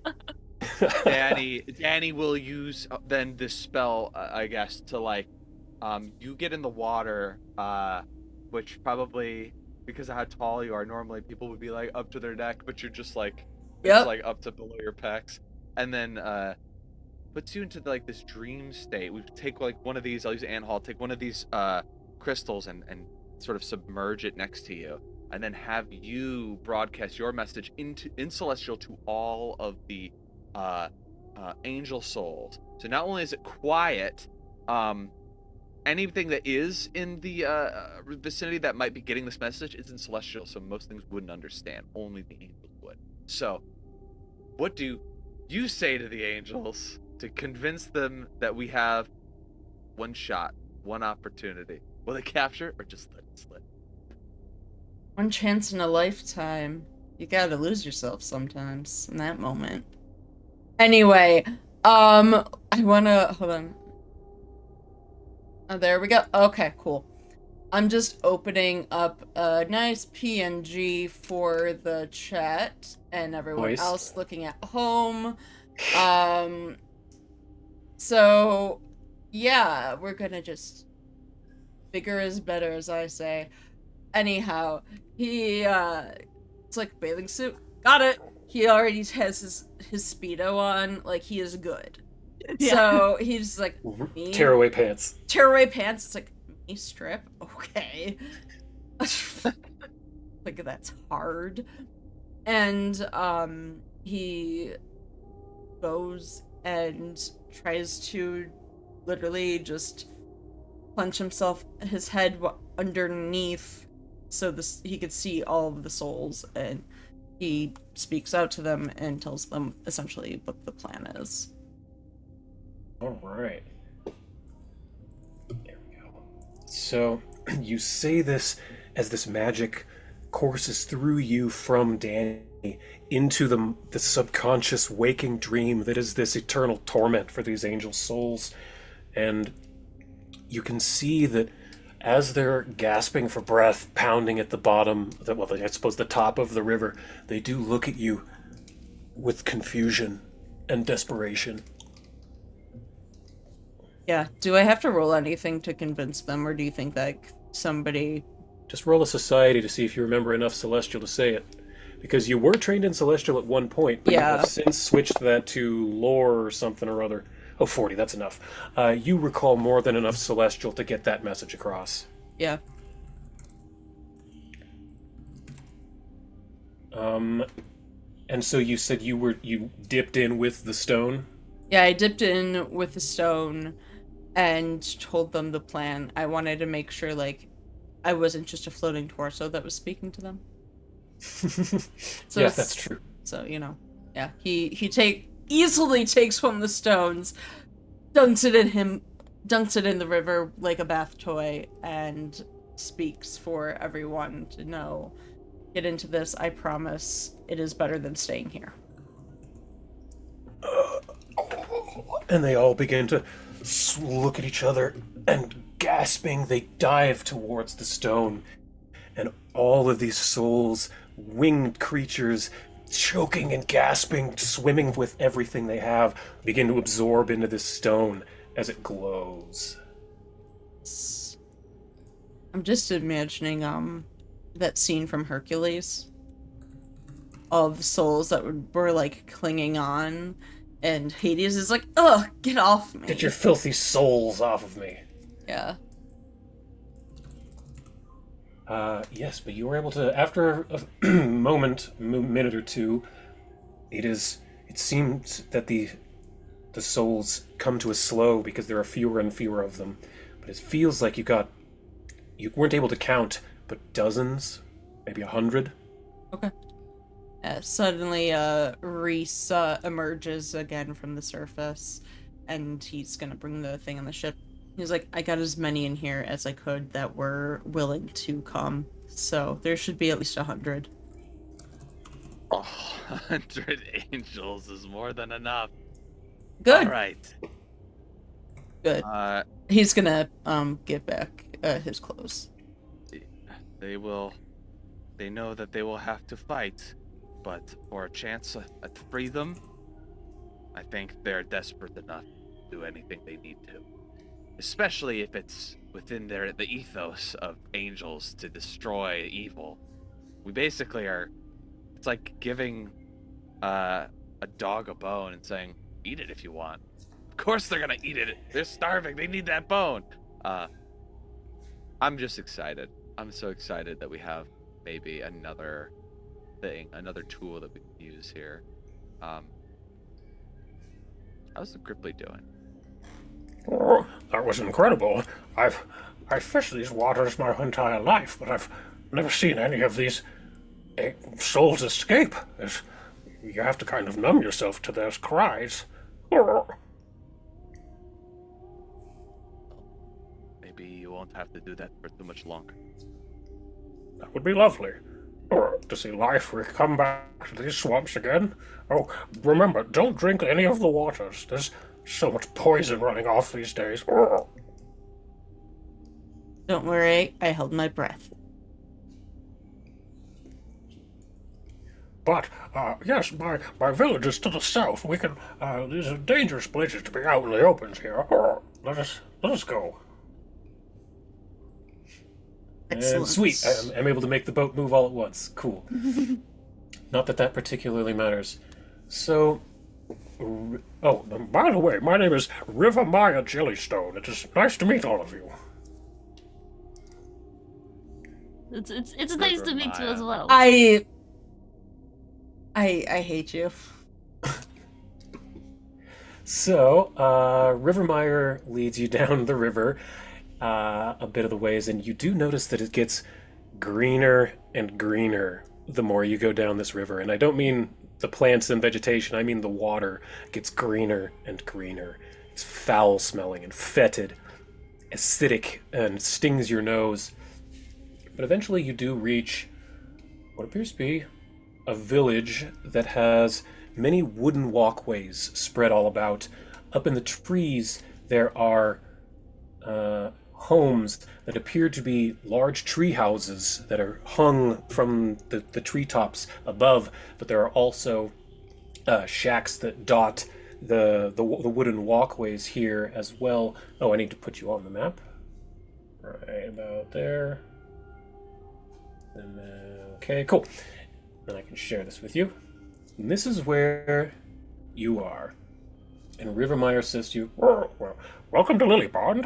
This is my home. You should be relatively safe within here, but just again, avoid the waters. you're at the southeast bottom right. It's a big image, so it is. Oh, it's taking a second. Yeah, I was trying to get Gotcha. rid of the Gripply house, and it's only now just registering that I moved it. Okay. Yeah, it's taking its time. Well, Fantasy Grounds is a Okay. little chuggy sometimes. It's okay, I got it. Cool.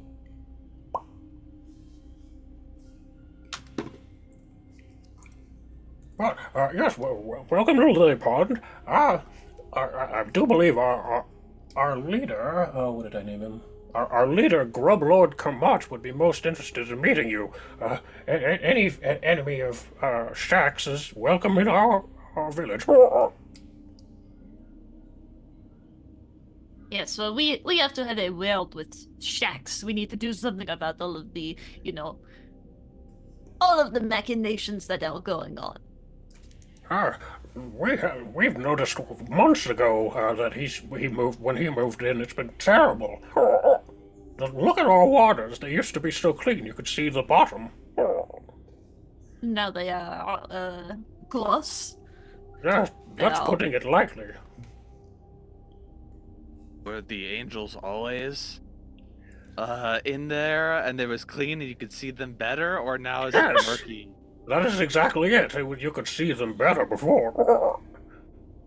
And it was better to see the angels swimming around? At least then they weren't also choking on algae. Meh. True. They were only choking on water. I mean, I know that sounds terrible.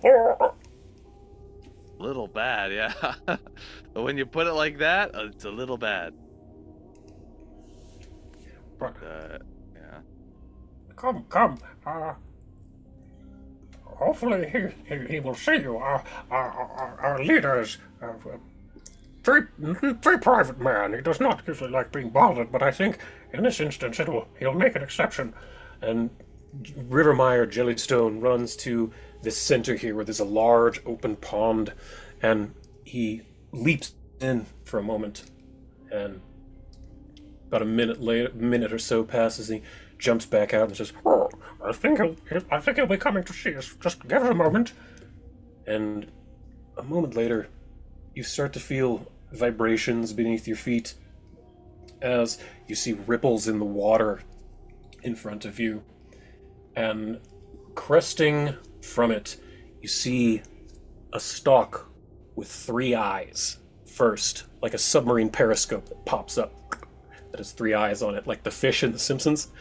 And as One of it, these. it rises up and gets larger and larger, a massive froghemoth appears in front of you. A massive creature with tentacles, about 8 tentacles for arms, a stalk with 3 eyes on top, massive maw, and I even have some Pathfinder iconic art. Here's the Pathfinder iconic rogue being chased by a froghemoth.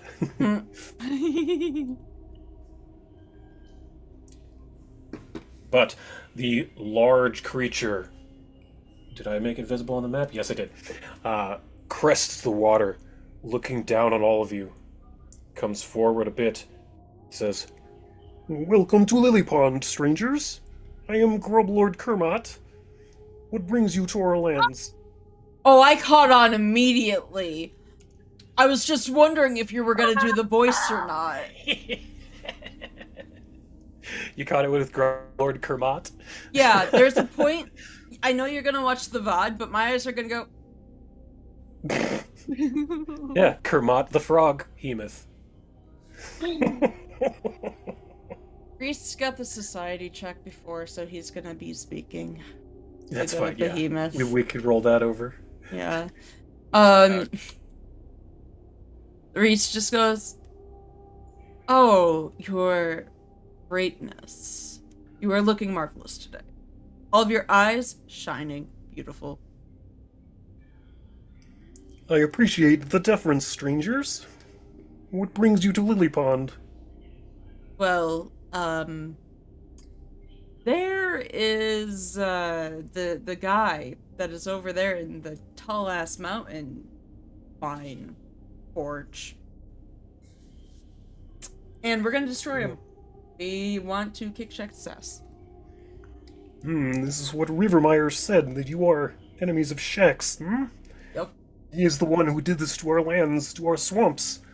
We have been poisoned by that fiend. Any enemies of his is an enemy of ours. In this case, it is not easy being green, is it?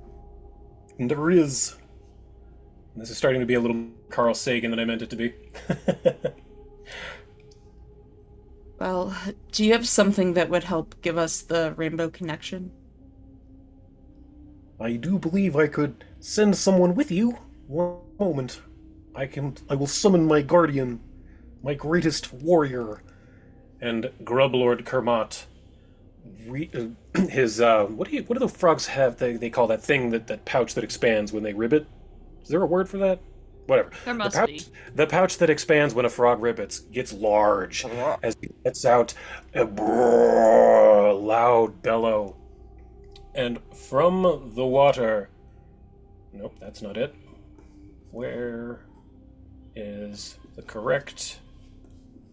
I have too many links on this page, I apologize. There it is. So from the water, a moment later... Come on, Fantasy Grounds, don't do this to me. Why you gotta be like this? I'm trying to set up a moment, Fantasy Grounds. There we go. From It's okay. the water. Anticipation. Yeah, anticipation. But from the water jumps up a dashing frog with a tricorn hat and a rapier at his side.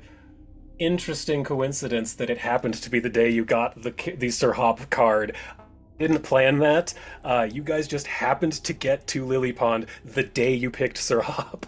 It was meant to be. That's why, Sir Hop, we waited so long for this moment. So I was just giggling when it turned out that Sir Hop was going to be picked this time. But Shane specifically, if you look in the characters tab, there's a fun treat that I will allow you to use in combat. In the where you pick Level up 17? That's right. Whoa! Level Holy 17 hell! Sir Hop, who I'll just tell you right now, if you want him to, he'll go with you guys to fight Shax. Oh my god, please. And Shane, you can control him. Hell yeah. But, so, what you see is, now I'm going to put him on the map since I have him on the combat tracker. Sir Hop of Lily Pond can go there. It's the good boy. It's the goodest boy. But you see, coming up from the water, this heroic-looking frog who says, "What ho! Huzzah! The Grublord here says that you require aid to give Shax what for. I will gladly go with all of you warriors. My name is Sir Hop, Knight of Lily Pond." Oh, you're excellent. Yes, this is exactly what we need. Your frogginess, you're better than the books have said. I will make sure bards write the precious and most delightful song in your honor.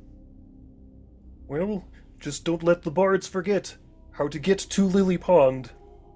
And the froghemoth slowly lumbers back into the water and fades from sight. Was that a Sesame Street reference? Yes. Hey. Tell me how to get to Lily Pond. You, I knew Wanda, it. you can't keep getting away with this. Not when I'm here. How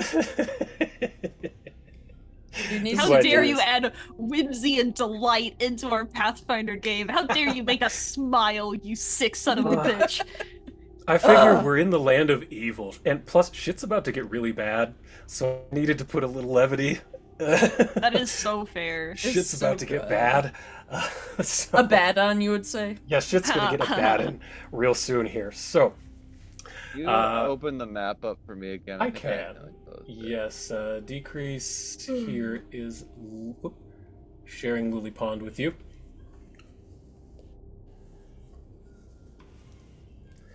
I think this is a great place to take an intermission. What do you all think? I think so too. Yes. All right. So hope everyone will join us in about 10-ish minutes, and we'll see where this goes from there.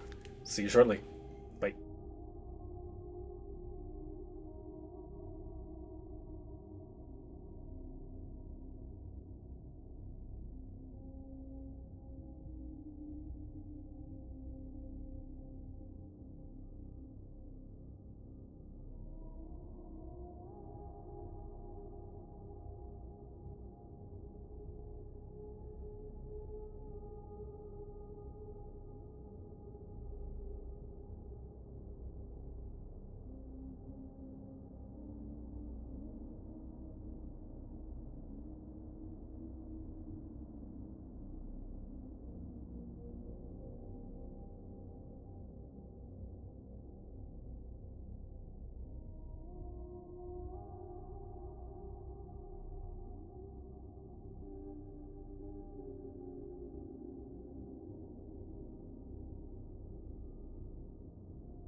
Un-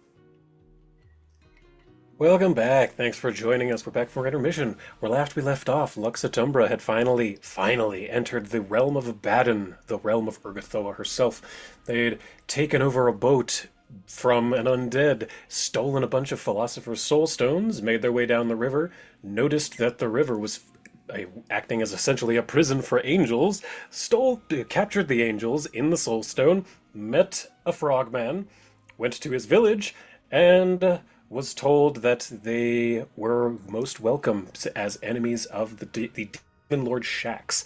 That's where we come in, within the village of Lily Pond. The Gripply named Sir Hop has just joined the party with studious abandon. He is ready and willing to aid, and he looks to all of you and says, "Well, it is wonderful to meet you, but before we leave, we should I believe we can get a blessing from our oracle. We try not to leave the city without it. Sounds Please, good to me. follow me this way." He begins to kind of hop away to the north. Yeah, we'll give chase. Okay. I'll grab all these people too. Cool, I can do it all at once. Great. And Sir Hop walks... Where did I put him? There he is. Sir Hop walks all the way up here to the north, and he puts his head into the water and lets out a croak deep inside of it. And a few moments later, you start to hear buzzing of flies and other swarming type insects. Reese, you get the ick immediately, because excuse me, as we all know at this point, swarming insects are Reese's biggest fear. However, from the waters begins to rise up within the insects themselves a lovely Gripply woman with flowers adorned in her hair and a staff with a sunflower on the tip of it. And Sir Hop says to her, "Great many voices one. We seek your blessing before we head out to seek out the enemy." She looks to each of you and says, Oh, yes, it is dangerous in the marshes. All of you should go with the blessing of the swarm. and she walks to each of you and she says, My name is Many Voices One. The bugs speak through me, but I speak for the Gripply. Please, gather round. He and stands as far away as he can while still without being rude. Okay, are you close enough to be able to touch one of your companions? Yes. Okay. So she gathers all of you together and begins to glow a little bit of a green color, but a nice healthy green, a plant green, not this algal, fungal, putrid crap you've been seeing everywhere around you. And all of you feel emboldened. You feel ready as she casts Bless on all of you. So, until you long rest, all of you have the effects of the Bless spell upon you. Oh yeah. Normally that is a minute-long spell. So that's an extra D4. In Pathfinder, it's an extra +1. In Oh, cool. 5e, it's +1. Okay.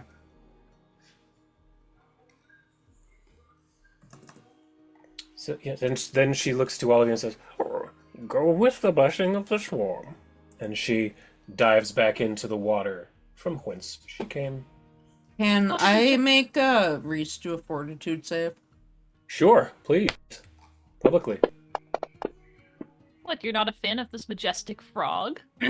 So luckily, like, everybody else can't tell except for Zavid and Khan, but you could tell if Reese's face could turn green, like a pale green, that is all you see because he was trying not to throw up.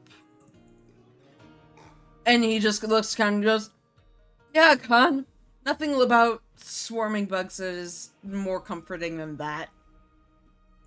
He just like twitches, exhales a deep breath, and turns to Sir Hup. "All right, I'm assuming you know this land very well. What is the easiest and most sneaky way to get to Shax? Sneakiest way? Well, let's see. And I'll open up y'all's map again, since you found it in that boat. So let me enter drawing mode. You are currently here. This is Lily Pond. Yeah. And Shax is, as you can see, right there. So, as I said, the land all up in here, swarming with shacks. So it's probably best to, well, Sir Hop, it would probably be best to go across the shoals and go up the side of the mountain here, up the arterial cliffs. What's the terrain like? Squelchy. Why does Shax not guard against the bile sluice? Well, this is where he sends all of his pollutants. He thinks we are not worth guarding against. Thinks of us Gripply as lesser. Is he really so arrogant? Yes. Thus will be his downfall. You know, I used to, when I was younger, I used to play a board game. It's called, Chance. It's Risk. Yeah. And I made an alliance with somebody once, and I left my border to them undefended, because, they're my alliance, they're not going to attack. And I was right, they didn't attack. Instead, our mutual enemy punched through his defenses and then went right into my area because I had no defense against it. Because I did not think of him as an enemy, another one used it as to their advantage. I've always remembered this. This is a real tale, by the way, when I played with my dad, where I was like, yeah, me and this other kid, we were like, we're fine, we're good. And he's just like, okay. And then he like punched through and went into my area and took away all our bonuses and risks. I was like, fuck. He went through. That's the Hitler thing. When the Maginot Line, when Hitler just went through the Maginot Line. Yeah. So essentially, because Shax didn't think that the sluice was a threat, we can kind of use that. We're punching through the sluice to get right to his weak point where he isn't defended. That's which right. Is the same folly that a young Shane once did. That he'll never do again. I'm gonna How exploit the it turntables. How the turntables, father. now. Alright, let's do this. Okay. Then we shall go across the water, but try to go as sneakily as possible. So I'm gonna need a sailing lore, a stealth, and like survival between the three of you. Okay, You can but decide who does what. I can do unless you think Kana's better suited. Reese has, outside of foil senses, he also does have that other one where it's like warden step. Warden step? That's a good one. That would be very helpful here. Okay, then Reese is gonna do the one for stealth for warden step. Okay. Yeah, Then Khan, and Khan will do survival. Sweet. So all public. You can all have guidance from Danny. And we'll call you two those are aids for Zavid's sailing lore. Mhm. So add a 1. Score. Ooh, score. Yeah. Can't So- stop winning. Can't All right, stop and winning. then stealth from Reese. That's right, +1. That die is so cool, I can't get over it. That is still that's still a critical success for an aid, even with a nat 3. That's So, Zavid, they are both. What is your thing Stealth, in yeah. Reese? What is your stealth? Your My legendary stealth, shit. yeah. Okay, so that's a 4. It's a 2 from Khan. So you get a 6, 7 plus 7 on that. So a 37, Zavid, is what you just got. Okay. Your choice if you want to keep that or hero point it for higher. Statistically, you're likely to get higher, but it's your call. Is that's probably not good enough. It's enough to successfully go down the river. Not sure about how stealthy you'll be.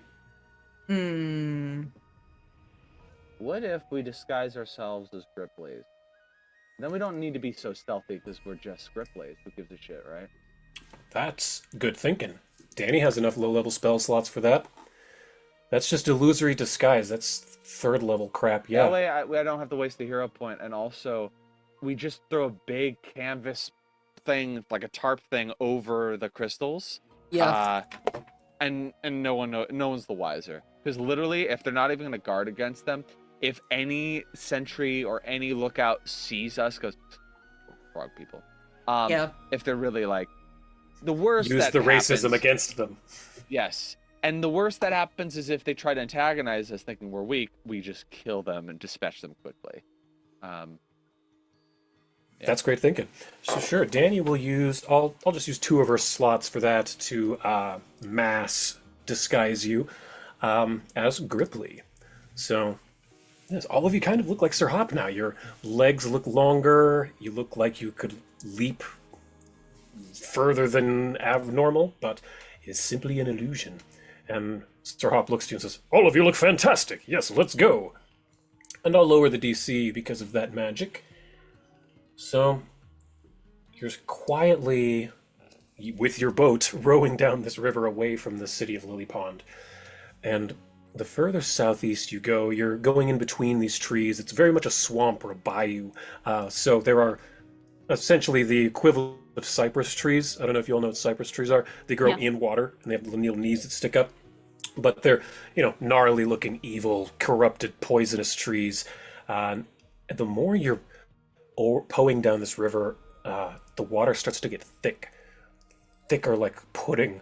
After a while, thick like sludge. It gets to the point where it's almost impossible. It gets to the point where it really is impossible to continue on in the boat.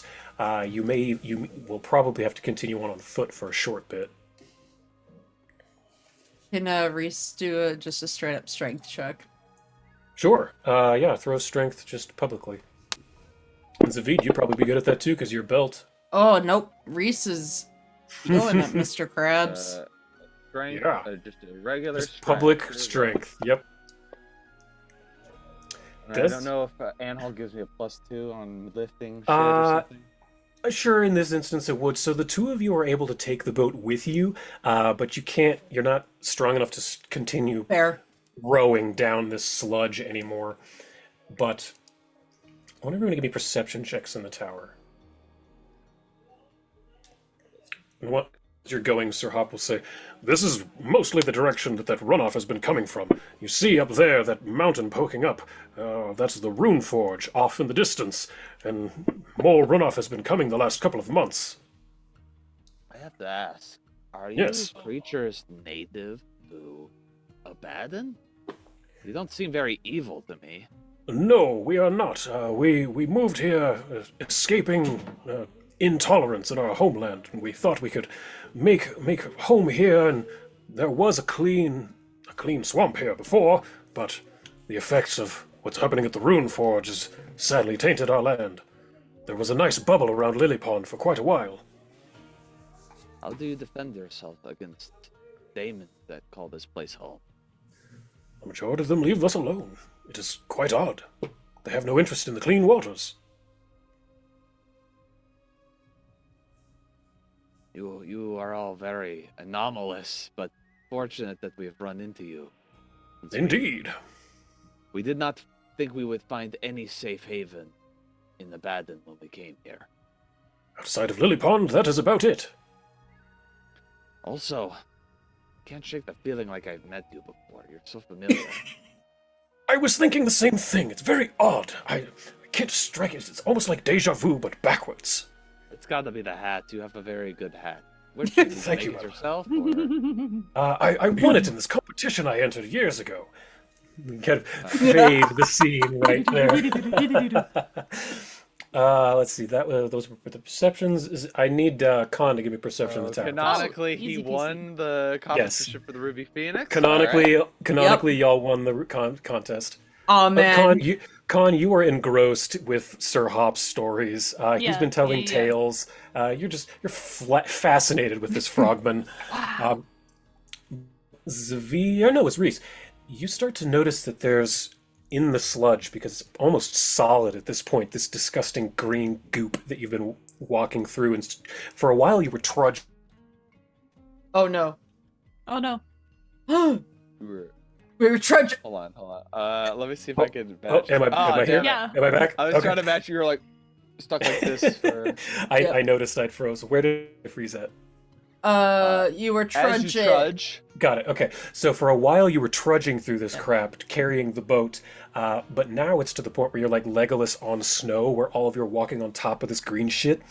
But Reese, you notice that as you're walking on the ground in the solid green sludge, there's a straight line that's kind of an indentation, almost like a plow. You know, like when you have like an ox pulling a plow, and it's got one little indent. It's like a long straight line that the further it gets out, the deeper and wider it gets. It kind of goes out in a long cone, long thin cone.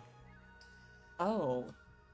And Reese just goes, so I think we have a set path of, like a direct path to get to him, I think. This goes on.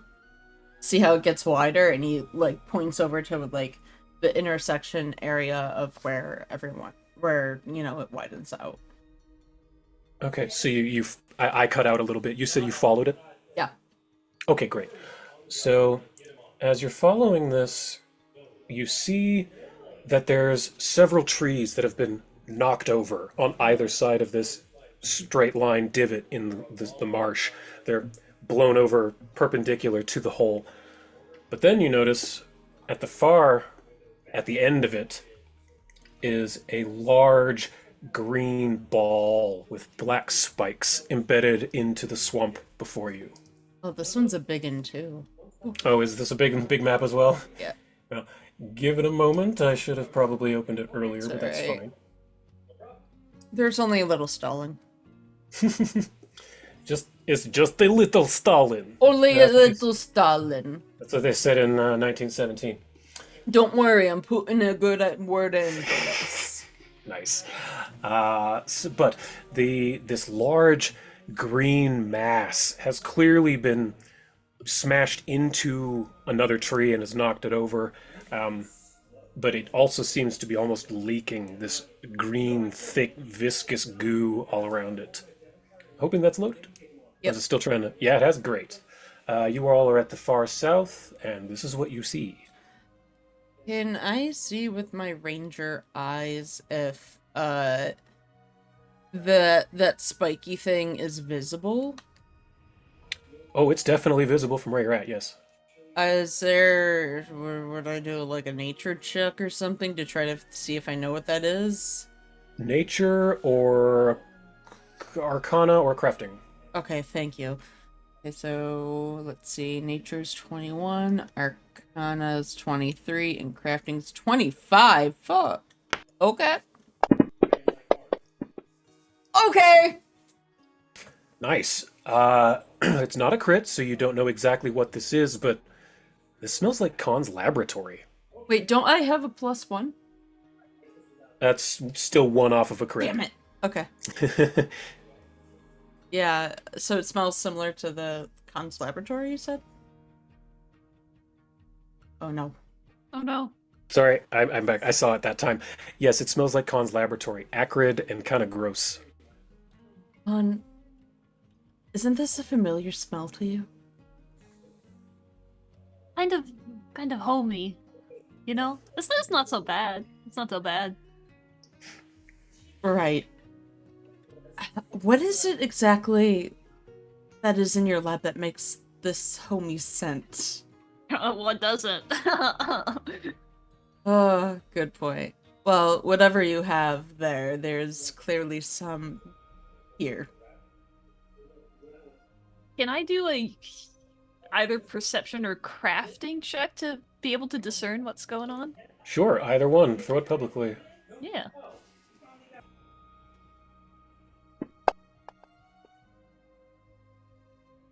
Ooh, that's pretty good.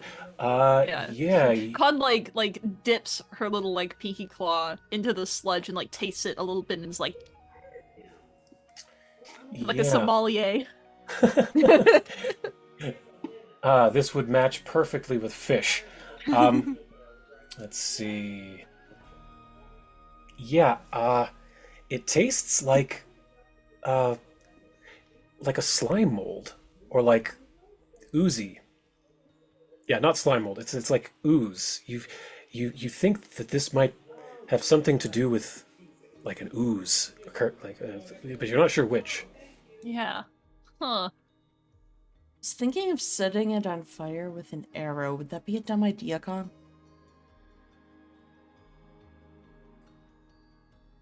Would it not? Crafting. Yeah, that's a great question. Hey God, is it a good idea to? God? Hello? Let me look here. You aren't entirely sure. It probably wouldn't set the whole swamp on fire. It would be a localized burn. It wouldn't be the worst thing in the world. I want to see how it reacts. Yeah, if you write it down, that makes it science. So go ahead. Yes, and she we're like doing takes an a pencil out. experiment. All right, so Reese is gonna do an elemental fire arrow, and I'm just Okay. gonna roll it to see how I do. Did it not go? That is enough to hit a Oh, there it massive, is. massive stationary object like that. Okay. Mhm. And it does indeed. A large localized fire engulfs that orb, or the big blob there, as the large black spikes fall off of it like a shell, and the fire eventually goes out, and where it once was is the shell begins to melt, and it forms into a goopy mass of a brilliant, reflective, almost looks like an oil slick in a parking lot, chromatic ooze. Please roll initiative. You Love got it. it! Look at this thing! Isn't that sweet? That is what my gender is. Oh, Con, do you want to use your thing? Yes. Why? Okay. So everyone put a +3 in your modifier before you roll initiative, and Con, I will add 3 to yours. Thank you, and thank you for reminding me. Yep. And your it'll give 10 hit points as well. I don't remember how many. I'll check. I always forget stuff like that on my characters, so there it is. The best. And Con, remember you have Wog Killy as well, which makes your weapons hurt more. Ooh. I just rolled. I don't think it showed up. It didn't Hmm? show up on mine It either. didn't. No. Oh, there it there is. it is. Yeah. Yeah, it's chugging. A choo-choo. Spells level. Got it. Okay. So yeah, each of you gets 8 temporary hit points. There we go. And you both added a 3. So Zavita and Reese, give yourself 8 temp hit points. Then I guess I need to roll for everyone else, don't I? Lordy, where is everyone? There's Danny. Here, I'll roll for Hop. Forgot. Oh, sweet, thanks. Danny. My God. That was quite good, jeez. He would be, the most familiar, so. Danny got a nat 20, and Sir Hop got a natural 19. Lord. So that's Silka. She gets a 3. And then initiative. Not great, but still decent. Okay, I think that's everybody. That actually starts it off with Danny, then Zavid, then Sir Hop. So Danny, seeing that some shit's about to pop off, is going to say, well, everyone, just be careful. Get in there, but do your best. And she's going to use Inspire Courage and try to linger it. So Danny is going to select... I need to select everyone because I finally programmed this in the other day. Woo woo! Annoying when I didn't have that last time. So she should be able to... Did that work? Yes, it did. So that's that. And then she's going to walk over to Ares and jump on his back as her last action. That'll be her turn. Zavid, you're up, then it's Sir Hop. What is that thing? It's beautiful, but looks dangerous. I'm sorry. Oh, it is far away. Shoot. This is exactly not the kind of thing a good player would do, which is not know what to do when their turn comes around. But to be fair, I don't know what I'm doing. I feel very unprepped for this creature. Hey, So- I didn't hint that this was coming. You're good. Here's what I'm gonna do. I've got repulsion. I think to protect us from the giant ooze, if it looks like it's going to attack, does it look like it's about to move towards us? Like it's going to It start? does. Yes. Sweet. I will just cast repulsion. Awesome. Just 2 actions. I manifest an aura that prevents creatures from approaching me. When cast a spell, I can make the area any radius I choose up to 40 feet, which is what I will do. And then a creature must attempt a will save if it's within the area when I cast a spell, or as soon as it enters the area while the spell's in effect. Once a creature has attempted the save, it uses the same result for that casting of repulsion. Any restrictions on a creature's movement apply only if it voluntarily moves towards me. For example, if you move closer to the creature, it doesn't need to move away.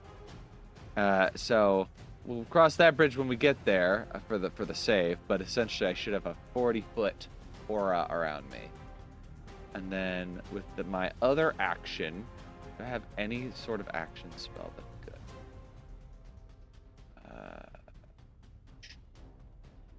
Not really. Jump. I guess I shield, and then that's my turn. You are muted, my friend. Thank you. Shield, I will give you bonus for that. Come on, Fantasy Grounds. There we go. AC of 1 for a round. Cool. That brings it to Sir Hop. If you want to control him, you may, or I can.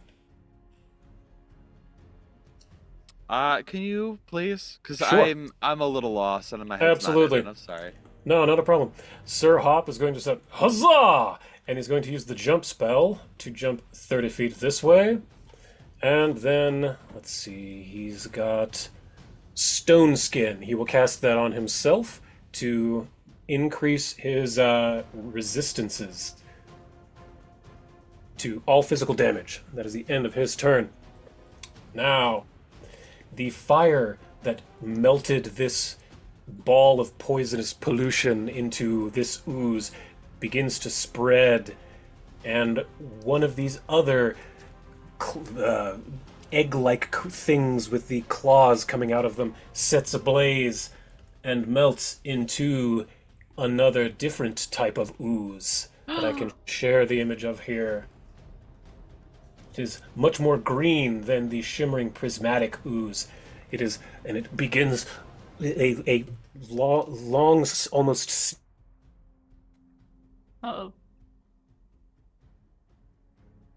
solid.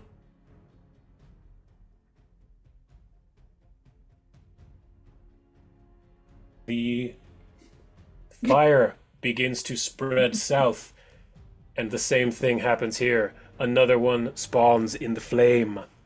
But again, that is its turn, which brings it to the chromatic ooze. Zavid, where did you place that spell? It's just a 40-foot radius around me. Around you. Oh, okay, cool. So around you, 30, 40. So it can't go Yeah. within that? I believe so. Yeah. So essentially, keep Okay. it away. Keep them away from us. Got it. Okay, so all of that is melee stuff. So it's very slow. What is its speed? 20 feet. Great. So 1, 2, 3, 4. 1, 2, 3, 4. 1, 2, 3, 4. It can get. Oh wait, no, it can get close enough to Sir Hop with 2 actions that it can attack him with its pseudopod. That's all it can do, though, unfortunately. That's a nat 20 on Mr. Sir Hop, coming right out of the gate.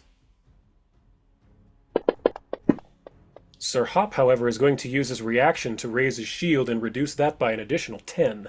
So I need to give Sir Hop 47 wounds. Woof. Yep. But that could have been way worse. That was 72 damage reduced to 50, or 47. 72 to 47. Not terrible. Khan, you are up with Reese on deck. Cool.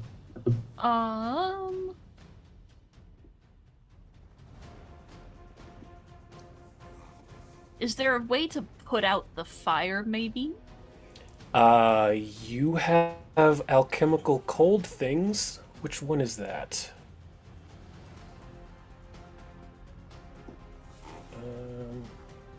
It's not bottled lightning. It's not alchemist's fire. There's a cold one, right? There's gotta be. You know all the fire. What if I just put more fire in it? I guess it might be faster if I Google alchemist bombs. Frost vial? Frost vial, that's the one. Yes, frost vial. So yeah, you can use that.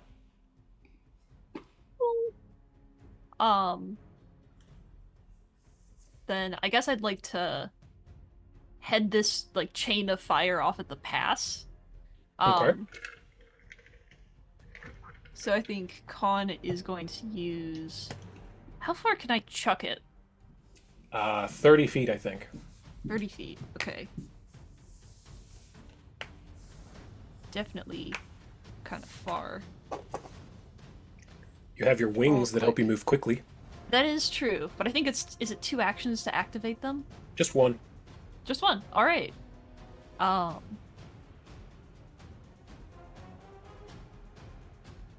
And I know that Con has a feat to be able to draw a poison out of her bag and coat her weapon with it in the same turn. I can't remember if there's something like that for. I think there's a feat for that. Yeah. I know that your poisons hurt celestials and demons and stuff. Uh-huh. But these But, are oozes. These are oozes, yes. I think... Roll me a crafting check in the tower real quick. Okay. Who's it speak? I think they are mindless. Yeah, they don't speak. Okay. Crafting in the tower or public? Public's fine, I guess. Okay. Oh no. Yeah, you poison seems like a great idea. I'm gonna hero point that with my funny hero point Sure. for my drinking at home hero point. That's That's fair. better. That's Yeah. better. Much better. You're almost positive these things are immune to poison. That makes sense. That makes sense. So I guess I can close the distance. I can use one action to move, but that still puts me like 35 feet away. Mhm. I gave Zavid this offer once. If you choose to go prone, I'll give you an extra 5 feet. You know, like you sort of fell forward. Oh yeah, easy. I'll do that. Yeah. So if you just fall prone, I'll give you the extra 5 feet. She tumbles. Falls like flat on her belly, gets algae all over her clothes and her fur, but she does chuck that bomb. So roll in the chat. You're now Con the Slimy. No. But it's green, and green is the best. That is true. That is true. Gosh, what is it to Yeah, roll? actually, that's a great point. Mhm. You can use this WOG ability to your advantage here. Yeah. What macro should I roll for throwing a potion? Or Just use your regular weapon. That's fine. Okay, the cool. numbers are the same. Yeah. Cool. That was really good. 47 is a critical. Yes, that's absolutely critical. Its AC is way lower than that. Okay. Yeah. But I so, think they might be immune to criticals. Let me double check. It is, yes. So roll your damage in the chat. Yeah. If we're at level 17, how much damage would a That's a alchemical- major, so it's 4d whatever. 4d6 probably? I'm looking it up right now. Frost, Vial, Major. 46 with 4 cold splash damage. Take And the target takes a 15-foot movement speed penalty, and these things have 20-foot movement speed. So that's number 3. Yeah, she just it was one action to move and fall forward, one action to pull out the alchemical bomb, one to throw it, and she's just trying to put out the fire that is on this thing so it doesn't spread more. Great. And actually, with that much splash, that'll put out the fire that is here. Fantastic. Yeah, that'll be good. That's good. Do you have any more actions? Nope, those are 3 actions. Sweet. End of your turn. Reese, you are up. Alright, so Reese is kind of looking at them, seeing everything, and just going like, you know what? These are absolutely disturbing and ugly, but I feel like the big one still is our bigger issue. He's kind of like chattering under his breath. It's like, you know what? I'm gonna try and like freeze this thing. So, I can't remember if that's air or water. That was Water is the cold. water's the cold. I think air is lightning. Air is lightning. That's what it was. Okay, so he's gonna just activate his Crumpin. Sweet. 2 arrows at once. He's gonna have a hunt prey, and that thing is Sure. gonna mark it as his prey, which is. I Yep, know gotta there's give it the other one. position. How do I give it that? Here, yeah, I'm scrolling down now.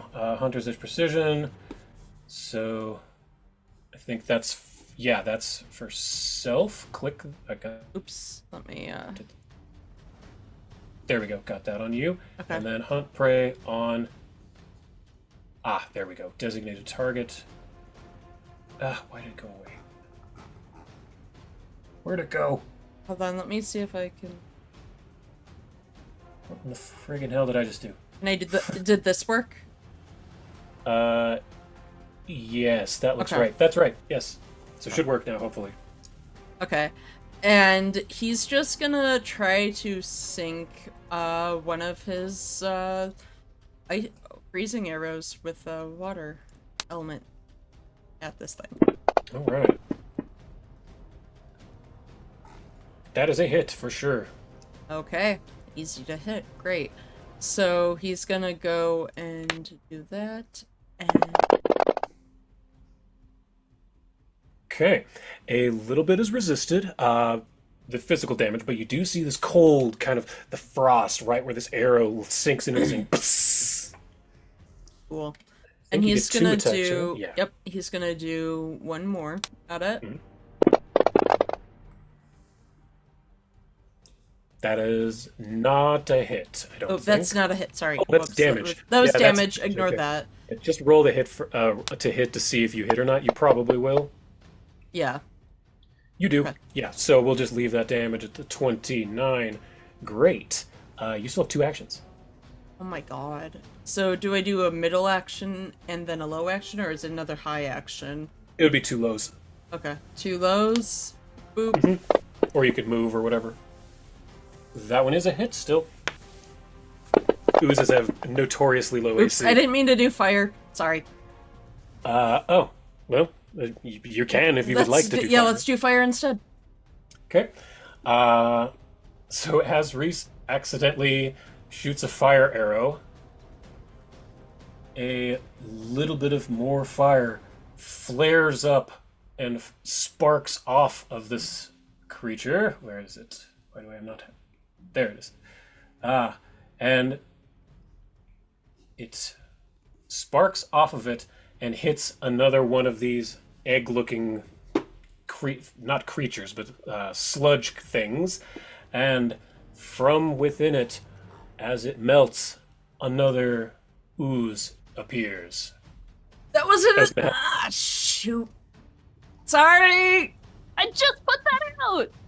I know! And Reese,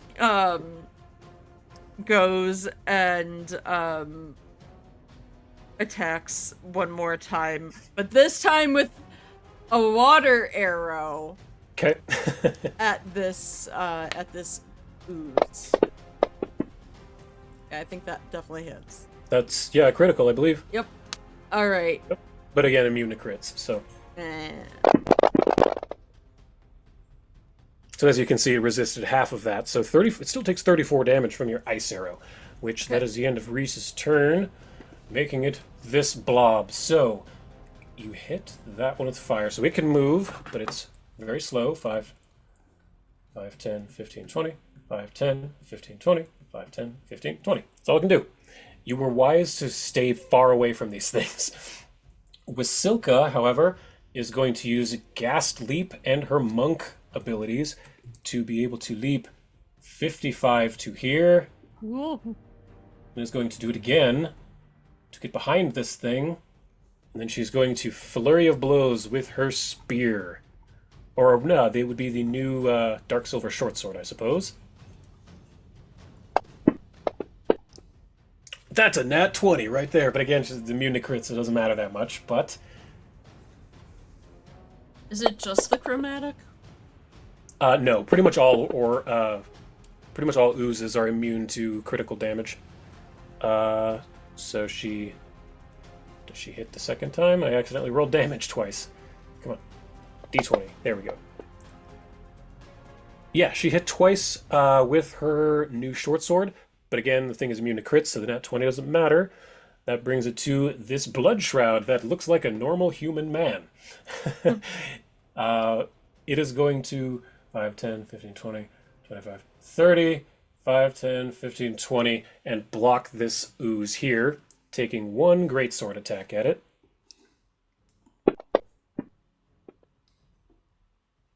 I think that's going to hit, maybe. There it goes, yep. Would be a crit, but they're immune. Little bit of damage. That brings it to, I think, the end of the round. Yep, brings it to Danny. All right. Is anyone hurt? No one's hurt? Nope. Nope. Fantastisch. I think what Danny's going to do is use a 5th level magic missile on the thing in the middle. Yeah, she can do that. So magic missile. 1, 2, 3. And then she's going to command Ares to make her ride in a different direction away from those oozes. 5. So, Danny. Why did Ares get damage? Oh, did I? Oops. Yeah. Oh, whoops, she had him targeted. That's my mistake. Okay, but she's going to have him run over to here to get away from those oozes, and then I will heal Ares. That was my mistake. Boop, there we go. And then Arwen is going, she gets one action on her own. 5, 10, 15, 20, 25, 30, 35, 40 to here. That's all she can do. I think that's the end of Danny's turn. Zavid, you're up, and then Sir Hop is up.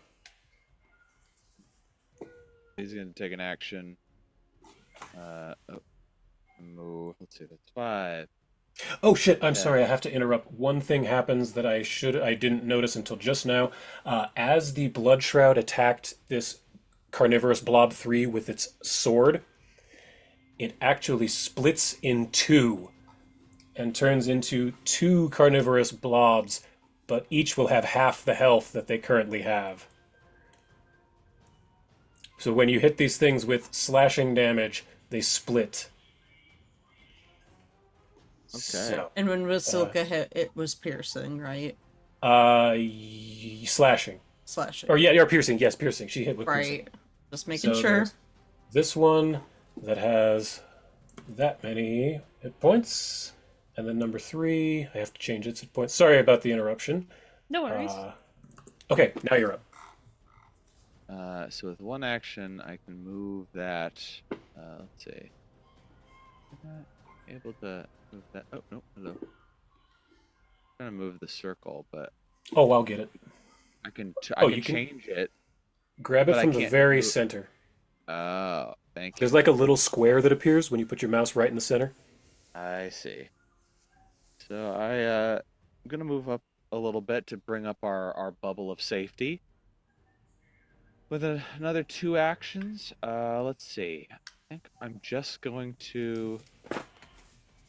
Is that a touch spell? Or is that ranged?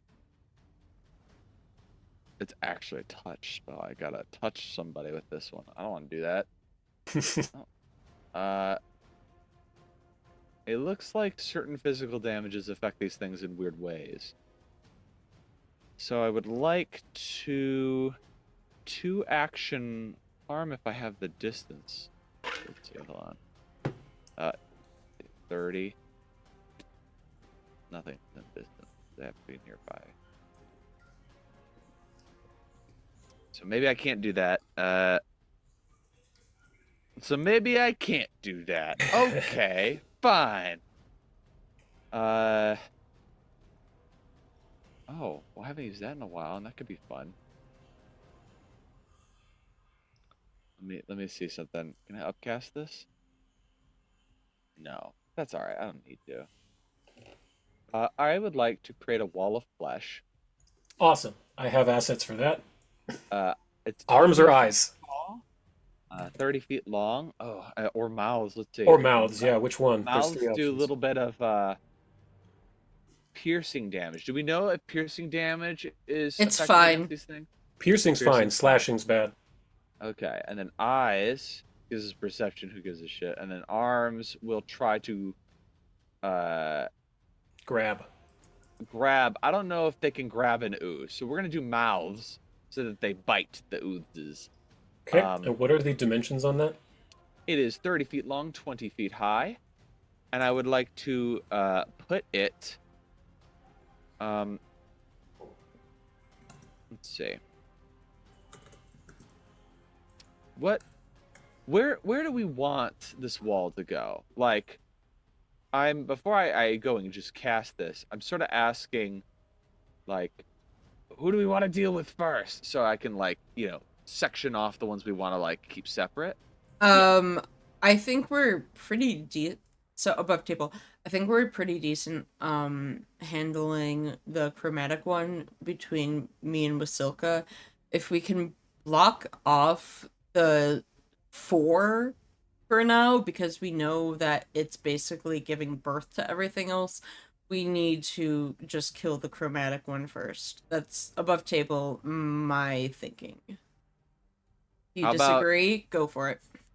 How about here, obviously facing the oozes, though it's in the Mhm. bubble. I don't really like that. Maybe, can I do it like this way? You can do it at a diagonal or whatever. Sure. Yeah, or like I don't know. It's not too long. But the idea would be to like create a partition that they have to get around and they Yeah. get injured as they try. Like this? That way, That would be Yes. perfect. nice. If you put it here, you can attack 2 of them right now. It is to be clear, I think it's 20 feet tall. It's 3 feet thick, so it's not that thick. Okay. It is, but it's just a tall. They can't like get over it easily. Is the idea? I see. Yeah, so that would be more accurate. And then, yeah, so somewhere around here to try and like box them off. If they do somehow get around the wall, then they have to get through the repulsion. Is the idea? Cool. Is Bloodshred dude okay? Who cares about him? Okay. Well, if Look, he needs to he's- retreat, he can do that. Yeah. He's autonomous enough that he has a self-preservation instinct. He needs to like back off. Cool. But that's it. That's my turn. Just kind of some positioning and hopefully getting people in safety here. Great. So, that's your whole turn, correct? Oh, does the wall get a bite right now? I just closed the spell. Hold on. Because they're right there. They strike any creature that ends its turn within 5 feet of it. Ends. Okay, cool. So that's the end of your turn. Sir Hop, he is ready. Okay, so if he moves forward... Come on, Fantasy Grounds. There we go. Sir Hop moves himself forward. There we go. And he has to make a saving throw because he is now within this thing's aura. What is that again? Caustic aura. The chromatic ooze emanates noxious chemicals into the environment. A creature that enters the aura or starts its turn within it is sickened 1 unless it succeeds at a DC 39 fort save. So, Fortitude. More than enough. 43 for Sir Hop on his Fortitude, so he's fine. Gets up in here, and he's... Ooh, not going to use Acid Splash. He's going to use... what's that called? Spell Strike? Spell Strike. With the Spout ability. So, Yes. going to attempt to strike out with his cold iron rapier. Huzzah! Ooh, 16? That's good. So he does a little damage. and then does the spout damage as a bunch of water. He opens his mouth and releases this large stream of water, bludgeoning into this thing, doing a bunch of ones, but still some decent damage. And that's the end of Sir Hop's turn. That brings it to this blob up here. It sees a target. It's going to move over to Wasilka. 5, 10, 15, 20. And it is large enough to be able to attack from there. Fantastic. So it's going to use its pseudopod on Wasilka. And miss. Great. But it can try again at a penalty. And miss. Wonderful. This one, however, it is going to... blob number 3 is going to attack the Blood Shroud. Hit. Good. Do a little bit of damage here. No, Okay. don't get hurt by the ooze. You're so sexy, skeleton man. Right. With its second action, it is going to grab him automatically. So he is No. now grabbed. Where's that? There it is. Grabbed. Oh, I can't do it yet. Damn it. Can I do that though? No. Okay. So it's just going to pseudopod him again while he is grabbed. Which, that's a hit. Great. Some damage. Moving on. The chromatic chromatic ooze. Not the same thing at all. What does it have? No. Chromatic shift? Which one is that? Okay. I have, Con, you did not attack this thing with the frost vial, correct? Huh? You did not attack the chromatic ooze with the frost vial, No. correct? No. Okay, then that does not matter. So what it's going to do is it took some damage from Sir Hop, so it's going to attack it with its pseudopod. Although that question you asked makes me rethink what I'm doing next turn. I cut out. What did you say? The Oh. question I asked you. Although that question you asked makes me rethink my action next turn, or this upcoming turn. But oops, shit! I made it attack itself. That was stupid. I need to give it 35 hit points back.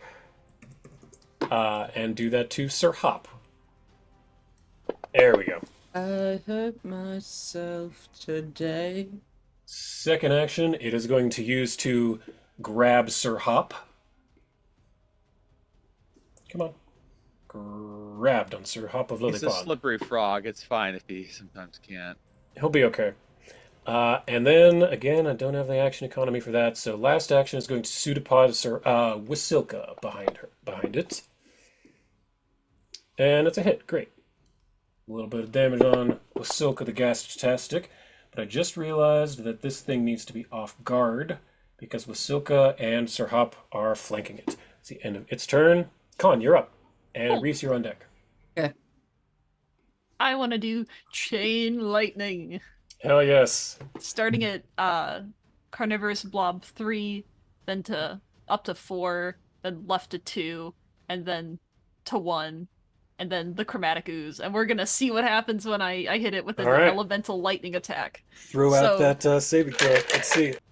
Yeah.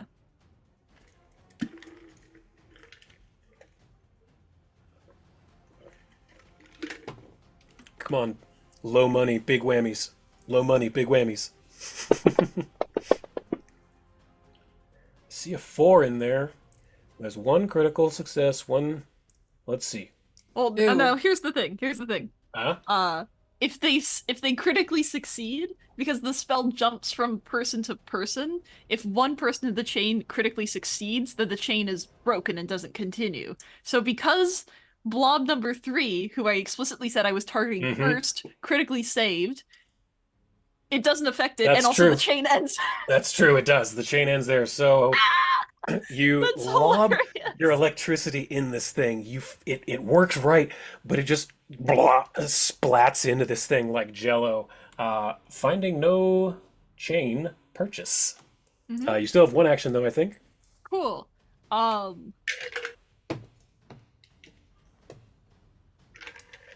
doesn't want to get closer, and Oh, that thing should have taken damage from that wall. I just remembered. Hmm.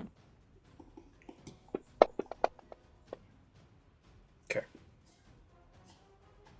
She's just gonna use her last action to pick out another frost vial. And that's her turn. She'll throw it next Great. turn. All right. Whoop. There we go. And your turn. That brings it to Reese. I think after seeing the lightning just absorb for the most part into the one, Reese is just like, you know what? That's one I haven't tried. And he goes and he shoots one of the lightning arrows. At what? The chromatic ooze. Okie dokie. Go ahead and roll a hit. Alright, is that air or earth? Air. No, we literally just talked about it. Yeah, it's fine. Hero point. Or you can just use your wog. Either way. Oh yeah, hero point's fine. Go ahead. Use your thing. Please. Okay, I'm not taking chances. Alright. I accidentally did the wrong one. But This thing's AC is 30. You basically just need to not roll a nat 1. Yeah, that's a hit. yeah. Okay. Okay, so roll your damage. You deal 31 damage as you sink this shocking arrow that the electricity courses through it. And since I forgot when you did this last time with the ice arrows, I'm going to do it this time. The chromatic ooze uses its reaction to trigger chromatic shift. So it triggers when the ooze takes elemental damage, and it changes to a shimmering sky blue. It's no longer as rainbow as it was before. Ooh. And it gains 20 resistance to electricity damage now. So, resist 20 electricity. So you can see that it's coursing with that electricity. It's going all of around this ooze's body. That's new. Did it do anything like that with the water? It should have, I just forgot. Okay. Would Reese Thematically, let's say it did. Okay, what color did it turn with the water? Icy blue, and this is more of a dark, like storm blue. I guess I misspoke. Okay. The ice, it shifted to an icy blue, and it had like a sheen of frost on it. And then you shot an electricity arrow at it, and now it's got this like little layer of electricity. I just forgot last round. Okay, cool. Knowing just the elements at this point, what he's going to do is do an earth arrow at it now. Okay. That hits. He's doing more science about this. Yeah. And that hits. It resists a little because it's an ooze, and oozes resist physical damage. But you notice it is still teeming with electricity. Mechanically, it had to use its reaction to do that. So it can only switch damage types once per round. Okay. That's good to know. Mm-hmm. So it's going to be electricity until its turn, and then something will have to hit it with something else. Easy enough. Yeah. Great. Did it change color and stuff whenever I would hit it with fire? Let's say again, yes, because I forgot about the Okay. mechanic. You shot fire at it, it was covered in flames. You shot ice at it, it was covered in frost. You shot electricity at it, now it's covered in electricity. Again, I just forgot about the ability. Cool. And I think Reese is gonna take that up and notice it didn't change color. So, how many more attacks do I have? I'm sorry, I forgot. You did 1, 2. You have 2 actions remaining at your lowest. But again, this thing's AC is 30. Yeah, Still enough to hit still enough to hit. because it's flanked. That's why. Oh yeah. So its AC is actually 28 right now. So that's more damage. 27. You have 1 action remaining. Still enough to hit. Aren't oozes fun? Yes. Just have a boatload of hit points. There we Yeah, go. that's your turn. This thing is starting to have bits of it gloop and glup off of it as you're just peppering it with these different arrows. I Carnivorous think blob. Reese is gonna shout over to Khan. Don't hit the chrome with lightning. It is absorbing it. You got it. This thing is going to try to move towards all of you, not knowing what that spell was that Zavid cast, so it needs to make a will save, and I'm sure there's no way it can... 26? No, critical miss. There's no way. It cannot go close to you guys. So what it's going to do is just attack... it can gloop over to this thing and attack the Blood Shroud. It's the only thing left it can hit. Which I believe the Blood Shroud's already grabbed. It is. Yep, hits. Does a little damage. And you know what? This blob is going to start pulling the blood shroud as the other blob is pulling it in like a tug of war. So I'm going to make both of them roll to see who wins. Look at war. Tug of war. Oh wait, that was... I want 3. Athletics. There we go. So that's a... Yeah, so it is not able to pull the blood shroud away from the carnivorous ooze that was already attacking it, but now it gets to take damage from the end of its turn because of the mouths that Zavid had summoned. That's 15 damage to it. Brings it to Wasilka. So Wasilka, seeing this thing is kind of falling apart, is going to keep slashing at it with her dark silver short sword. Whoops. Oh, everything is incorrect. There we go. You mean She piercing it? hits. Piercing it, yes, sorry. Piercing. Not slashing. 20 damage. She's flurrying because she's a monk, which is the best. Another hit. And then she's going to use Gale Blast as she starts to mime that there's a bunch of wind coming from behind her as it blasts this thing from behind with air. So Wasilka needs to make a fort save. And crit success, that's fine. So the blood shroud is starting to get a little surrounded, and it's not loving that. But it is going to back off 5, 10, 15, 20, 25, 30 into here, and it's going to let the mouths deal with it. So 5, 10, 15, 20, 25, 30, 5, 10, and it's going to get up to right next to Sir Hop to help with the chromatic one, but it takes its entire turn. Blob. Again, it's going to move over 5, 20, 20, and then it needs to make a will save. Zavid, what is your DC, spell DC? A net 2, don't even bother. There's no way. Critical fail. Yep, no problem there. That's going to be the end of the round. Brings it to Danny. Man, I had so many of these turns in a row.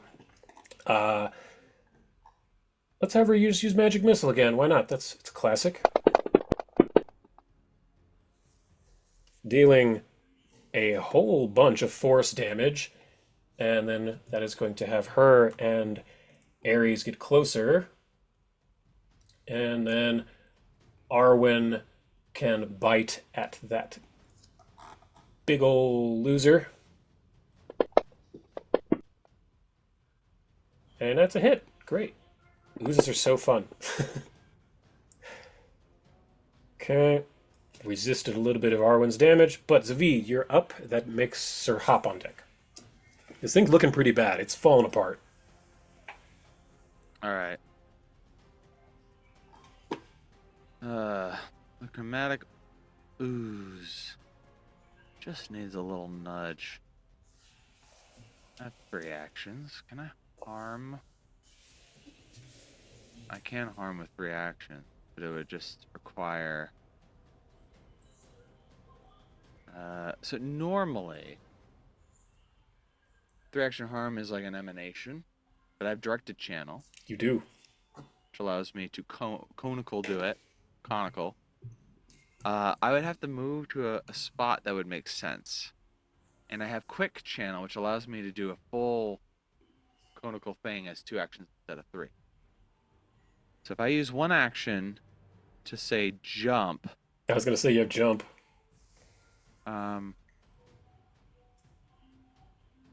The 60 You could jump on too. Arwen's Or maybe I don't back, need or to. I guess. yeah. Yeah, I guess I would just try to hop, like here. Okay. Trying to select the center of the circle. There's no box to select. What are you trying to select? Cannot move the circle. I don't know how to move it. Oh, I'll get it. There you go. Maybe only I can move it.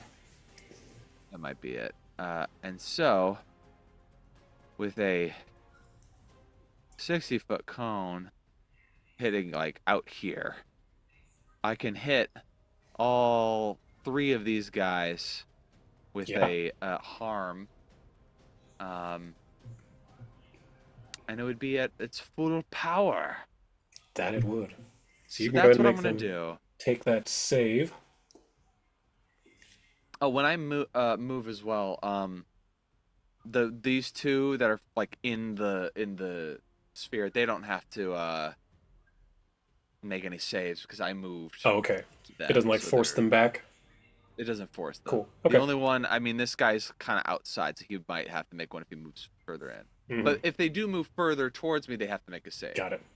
Two of them have already critically saved against it. Only one in the middle hasn't saved yet. Okay. Let's see. Where is? I feel like I had it somewhere, but like, Your harms? yeah.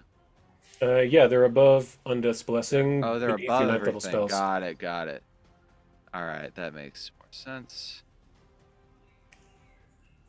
I- All right. They changed the format little of bit, everything yeah. again.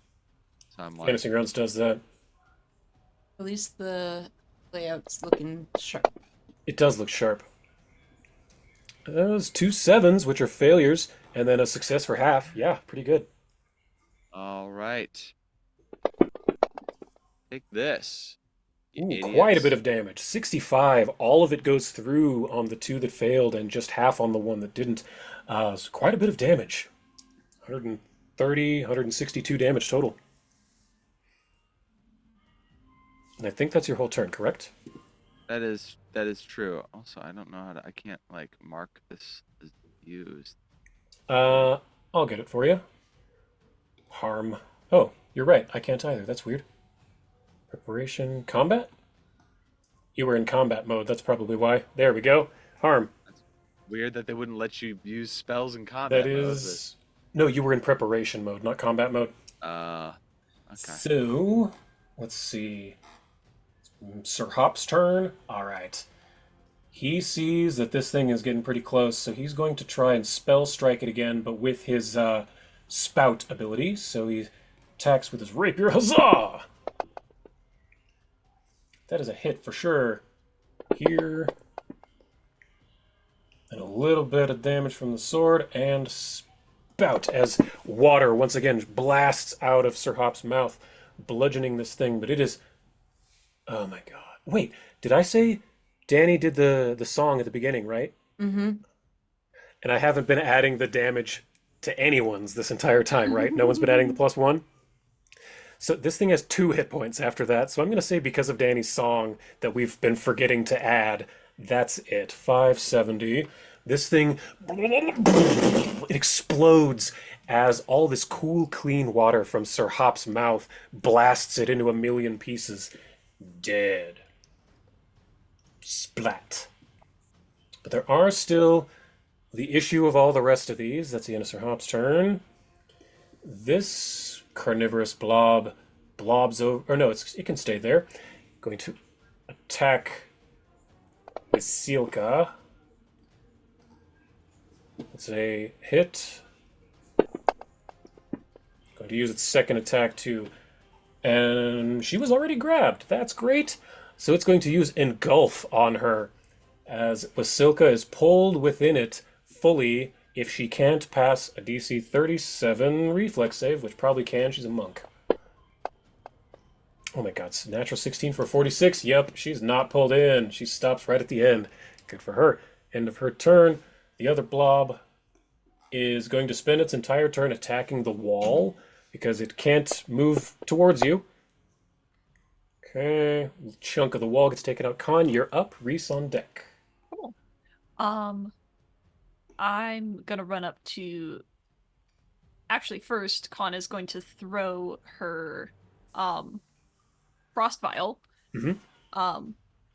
I want to hit Carnivorous Blob 3 and try to get splash damage on Carnivorous Blob 2. Is that in the realm of possibility? Yeah, absolutely. So go ahead and Awesome.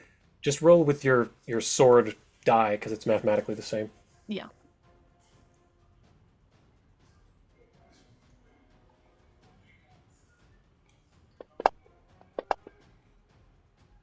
Still a hit with an at 5. All right. Take this cold damage. Buffoon. That is precisely bang on to take that one out. It had 15 hit points. Ooh. So you kill that one, and the other one next to it, number 2, gets some splash. How much splash? Like 4 or 5? Probably 4. 4? Okay, got it. Cool. So you still have 2 actions. Yeah. I want to move 1, 2, 3, 4, 5. Is that within range Yes. of Carnivorous Bob 4? Okay. I'm gonna make an attack action, and then I'm going to use Khan's Bladed Blade. Okay. Yeah.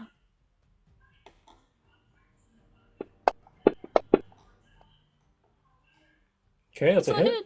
What kind of damage are you doing? Piercing. Piercing. Okay. Let's go ahead and do the damage on that. Yeah. I thought I dropped it, but I guess I didn't. There it is. There it is. Okay, so it resists a little because it's a noose. And then you've got Khan's Bladed Blade. Yeah.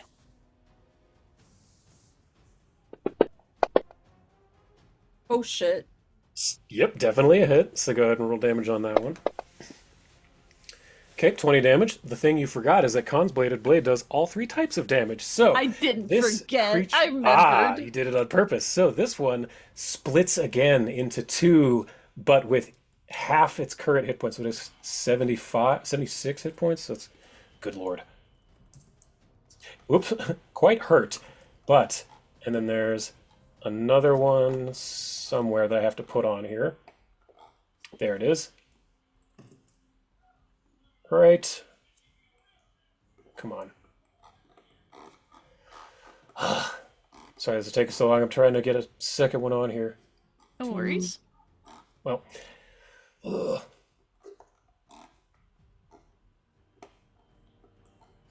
Carnivorous Blob. Open. Drop another one.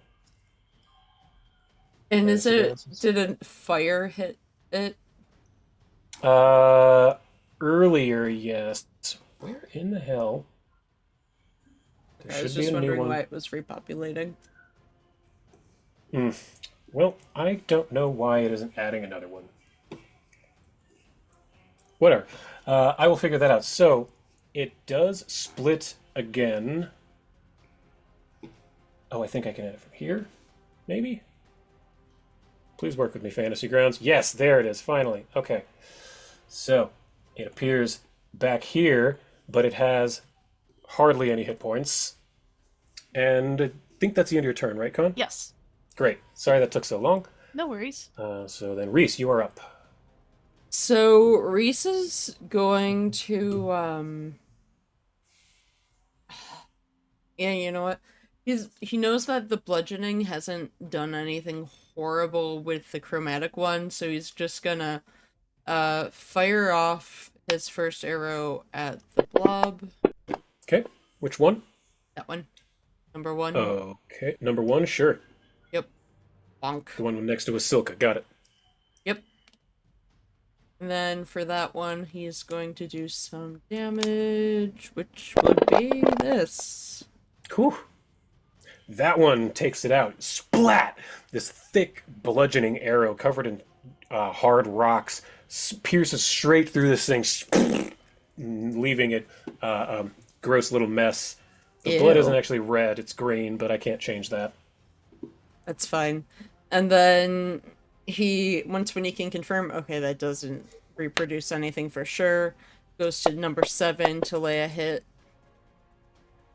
Yep, Lands that a hits. hit. Even with a nat 2.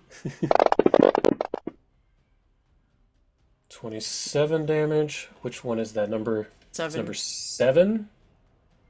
So that's... Oh! It has 3 hit points. I don't know why that didn't give it to it.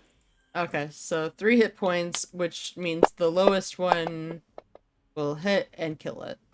Yes, that takes it out. So you take out 2. And you still have 1 action left, I think. And then he just tries to just go and nail number 4 Okay, of the blobs. just roll to hit. Yeah.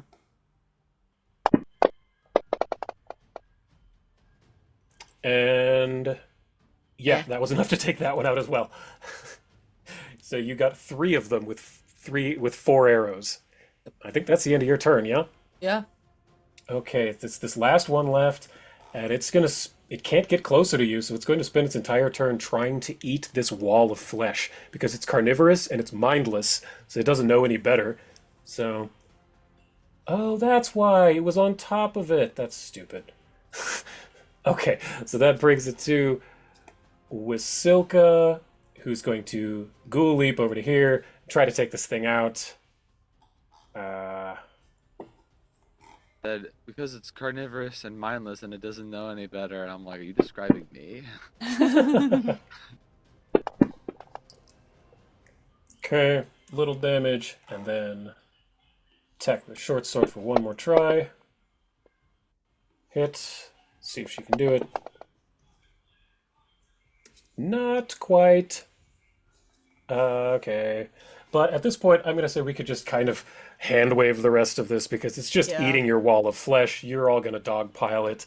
So gonna we'll say we're out die. of combat. It's going to die. It's not going to kill you guys. Well done. Out of combat. Woohoo! You have defeated the chromatic ooze and its carnivorous oozes. Well, that sure was quite a thing. Huzzah, all of you! Well done indeed! It's a good workout, you know. Got my fingers pumped and primed. Indeed. How are all of you doing? Were any worse for wear? What did we even fight? What was that? It appears to be some kind of runoff. You mean Undoubtedly the caused by pollution? the pollution. Yes. I see. Became sentient and attacked us. Well, Well- I don't know about sentience, but they became hungry. And burning them, there looks like the mother of them kind of made her come out. So I guess that's a problem that future this won't have. Unless it was purposefully breeding like that. I don't know. Give me perception checks in the tower. Thought you sounded a little too quiet. Hey, go on, click that like button, get in the tower. In the tower. Ah, shit. I didn't mean to do the That's tower. fine. That's okay. That's... Okay. Con and Reese, you both rolled the same thing.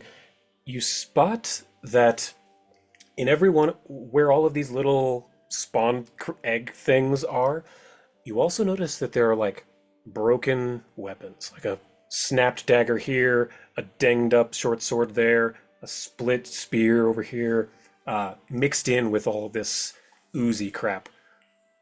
And they look like the dark silver, but not as clean, not as reflective. Oh, is it perhaps discarded dark silver that was cast out? Possibly. That would make sense for why it was attaching itself to Yeah. it. Con will take out her little like crafter's lens and take a Mhm. look at the Sure. quality of the metal. Give me a crafting check in the tower real fast, as I need 10 seconds. I'll be right back. We don't need to go to intermission. Okay. Suspense is killing me. What's it gonna be, guys? I don't know. I don't know. Is it going to be sharp and pointy? Is it going to be something interesting? And I want to know what it is that smells like your lab that's in here. Yeah. It's the smell of progress. Uh-huh. That's exactly it. Yes. So one of these. Yeah. Oh my Yes, god. exactly. I forgot to grab it before we played her. earlier, but yeah, we've got one of these just hanging around. So you grab your jeweler's lens, Con, and with a 50, holy shit, look at that. Oh my 50 god. crafting. What are you trying to learn, Con? Anything about like the quality of the metal, especially compared to the ones that we ourselves have? Oh, the quality of this metal. As you swing down your lenses to get a real good look, you notice that I can't see anything with those on. I'm taking it off. It was worth it for the bit, but I'm taking Yeah. it off. But you realize that this is garbage. Mm. This is the dregs. It's cast off. That's why it's here with all this pollution and this runoff. Gotcha. So this was just kind of a dumping ground. essentially. Okay. Toxic waste dump. Do we know anything that, like, after battling the ooze, would we make any assumptions around the environment? Would I be able to do anything that would be like, oh, so they started forming and from this and this, so we kind of know if we can do anything to not make them appear? Nature or crafting in the tower? Okay, 25 or 21. I'll go for the 25. Okay. Yeah, Reese, you're not really sure what could help this area. I don't know this. Not my science. Khan, though. Oh, you got that legendary crafting, though. Khan, you think that with enough time, if the pollution and the runoff were to stop, that the natural progression of just the water cycle would eventually clean this up. Okay, cool. Yeah. I mean, if we can, If I can use some Stop. water arrows and clean some of this up to make it easier, Reese can pop some out. That probably won't help too much, just with Okay. how limited those arrows are. But like, Okay. with, And- it would take like rain. Oh, okay. we need to stop Mr. Birdhead. I forgot his name. Who? I was coughing. Birdhead, the stabby man god. Oh, Shax. Shax, yeah. I was gonna call him Sticks, and that wasn't right. Okay. So. That's a good If we idea. can, persuade him to not, be dumping algae and bad metal into the environment, We're very persuasive people. It's true. I'll just get into my bathing suit. Wonderful. Do all of you do any healing? Some of you are kind of hurt. Not super, but a little. I guess Danny has some. Let's see. Danny wants to do it since it hasn't been that much, and Yeah, I'm supposed to save mine for. true. We'll do a soothe for Sir Hop. He could use it. Silka definitely could too. Yeah, but with Silka's undead, Danny can't really help there. Ooh. Heal Sir Hop. No. Come on. Sir Hop. There we go. So yeah, Zavid, you would actually have to be the one to heal with Silka. All right. I'm gonna go to Vasilka and do a quick little harm, and I'm pretty sure expending the harm will just get her to full. It should. So Your harms are redonkulous. I mark it down again. Let's see. There we go. Okay, I still have so many. That's so crazy. Yeah, it is. So roll that publicly to see how much you do for her. Oh, I was just thinking if she's. Oh, does it just go to full? Because well, she gets. I mean, it's a lot. It's plus. I just want to see. 2. I just love the number. Sure. Let's see. The click. I believe it's. Big numbers go burr. I have to think about something for a second. Hold on. I think it's +2 or something per, or is it +8? I could read it. I guess I could read the spell. Well, she's undead, so you just need to do a regular harm. The Undeath's Blessing won't help. Right, but okay. I need to actually pull up the spell. It's not pulling up on that. Harm does 90, 10 plus 9 for undead. It says something specifically about when you use a certain number of actions. Target is willing under creature restored that amount of hit points. The number of actions you spend when casting spell determines all that stuff. The shape, right? So the spell's range of touch. If 2 actions, the spell's range of 30 feet, and if you're healing an undead creature, increase the hit points restored by 8. Mm. And then you do that by 8 Per spell every level? Jeez. So that's 76. 8. Yeah. So 72. Yeah, 72, you're right, plus- not 76. That's why I'm like, do it. If you want me to roll, I can, but I mean 72. You need to roll a 3 to get her to full health on Okay. 9 dice. Here we Mathematically, you go. can't not do it. This is healing with no. This is just an undead. This is just what happens when I heal an undead. Actually, am I done one? Yeah, one more die. Okay. Oh my god. 116. With Silka is that you hear from Charlie the doll. She says, "Oh, thanks. That feels great. Oh, I'm ready to go." I had to like prepare harms and lower spell slots because this was a little overkill. Overdone. Oh, I don't know about that. But, from what it sounds like, I think we need to go up the arterial cliffs to the east. Do you have that map there, Zavid?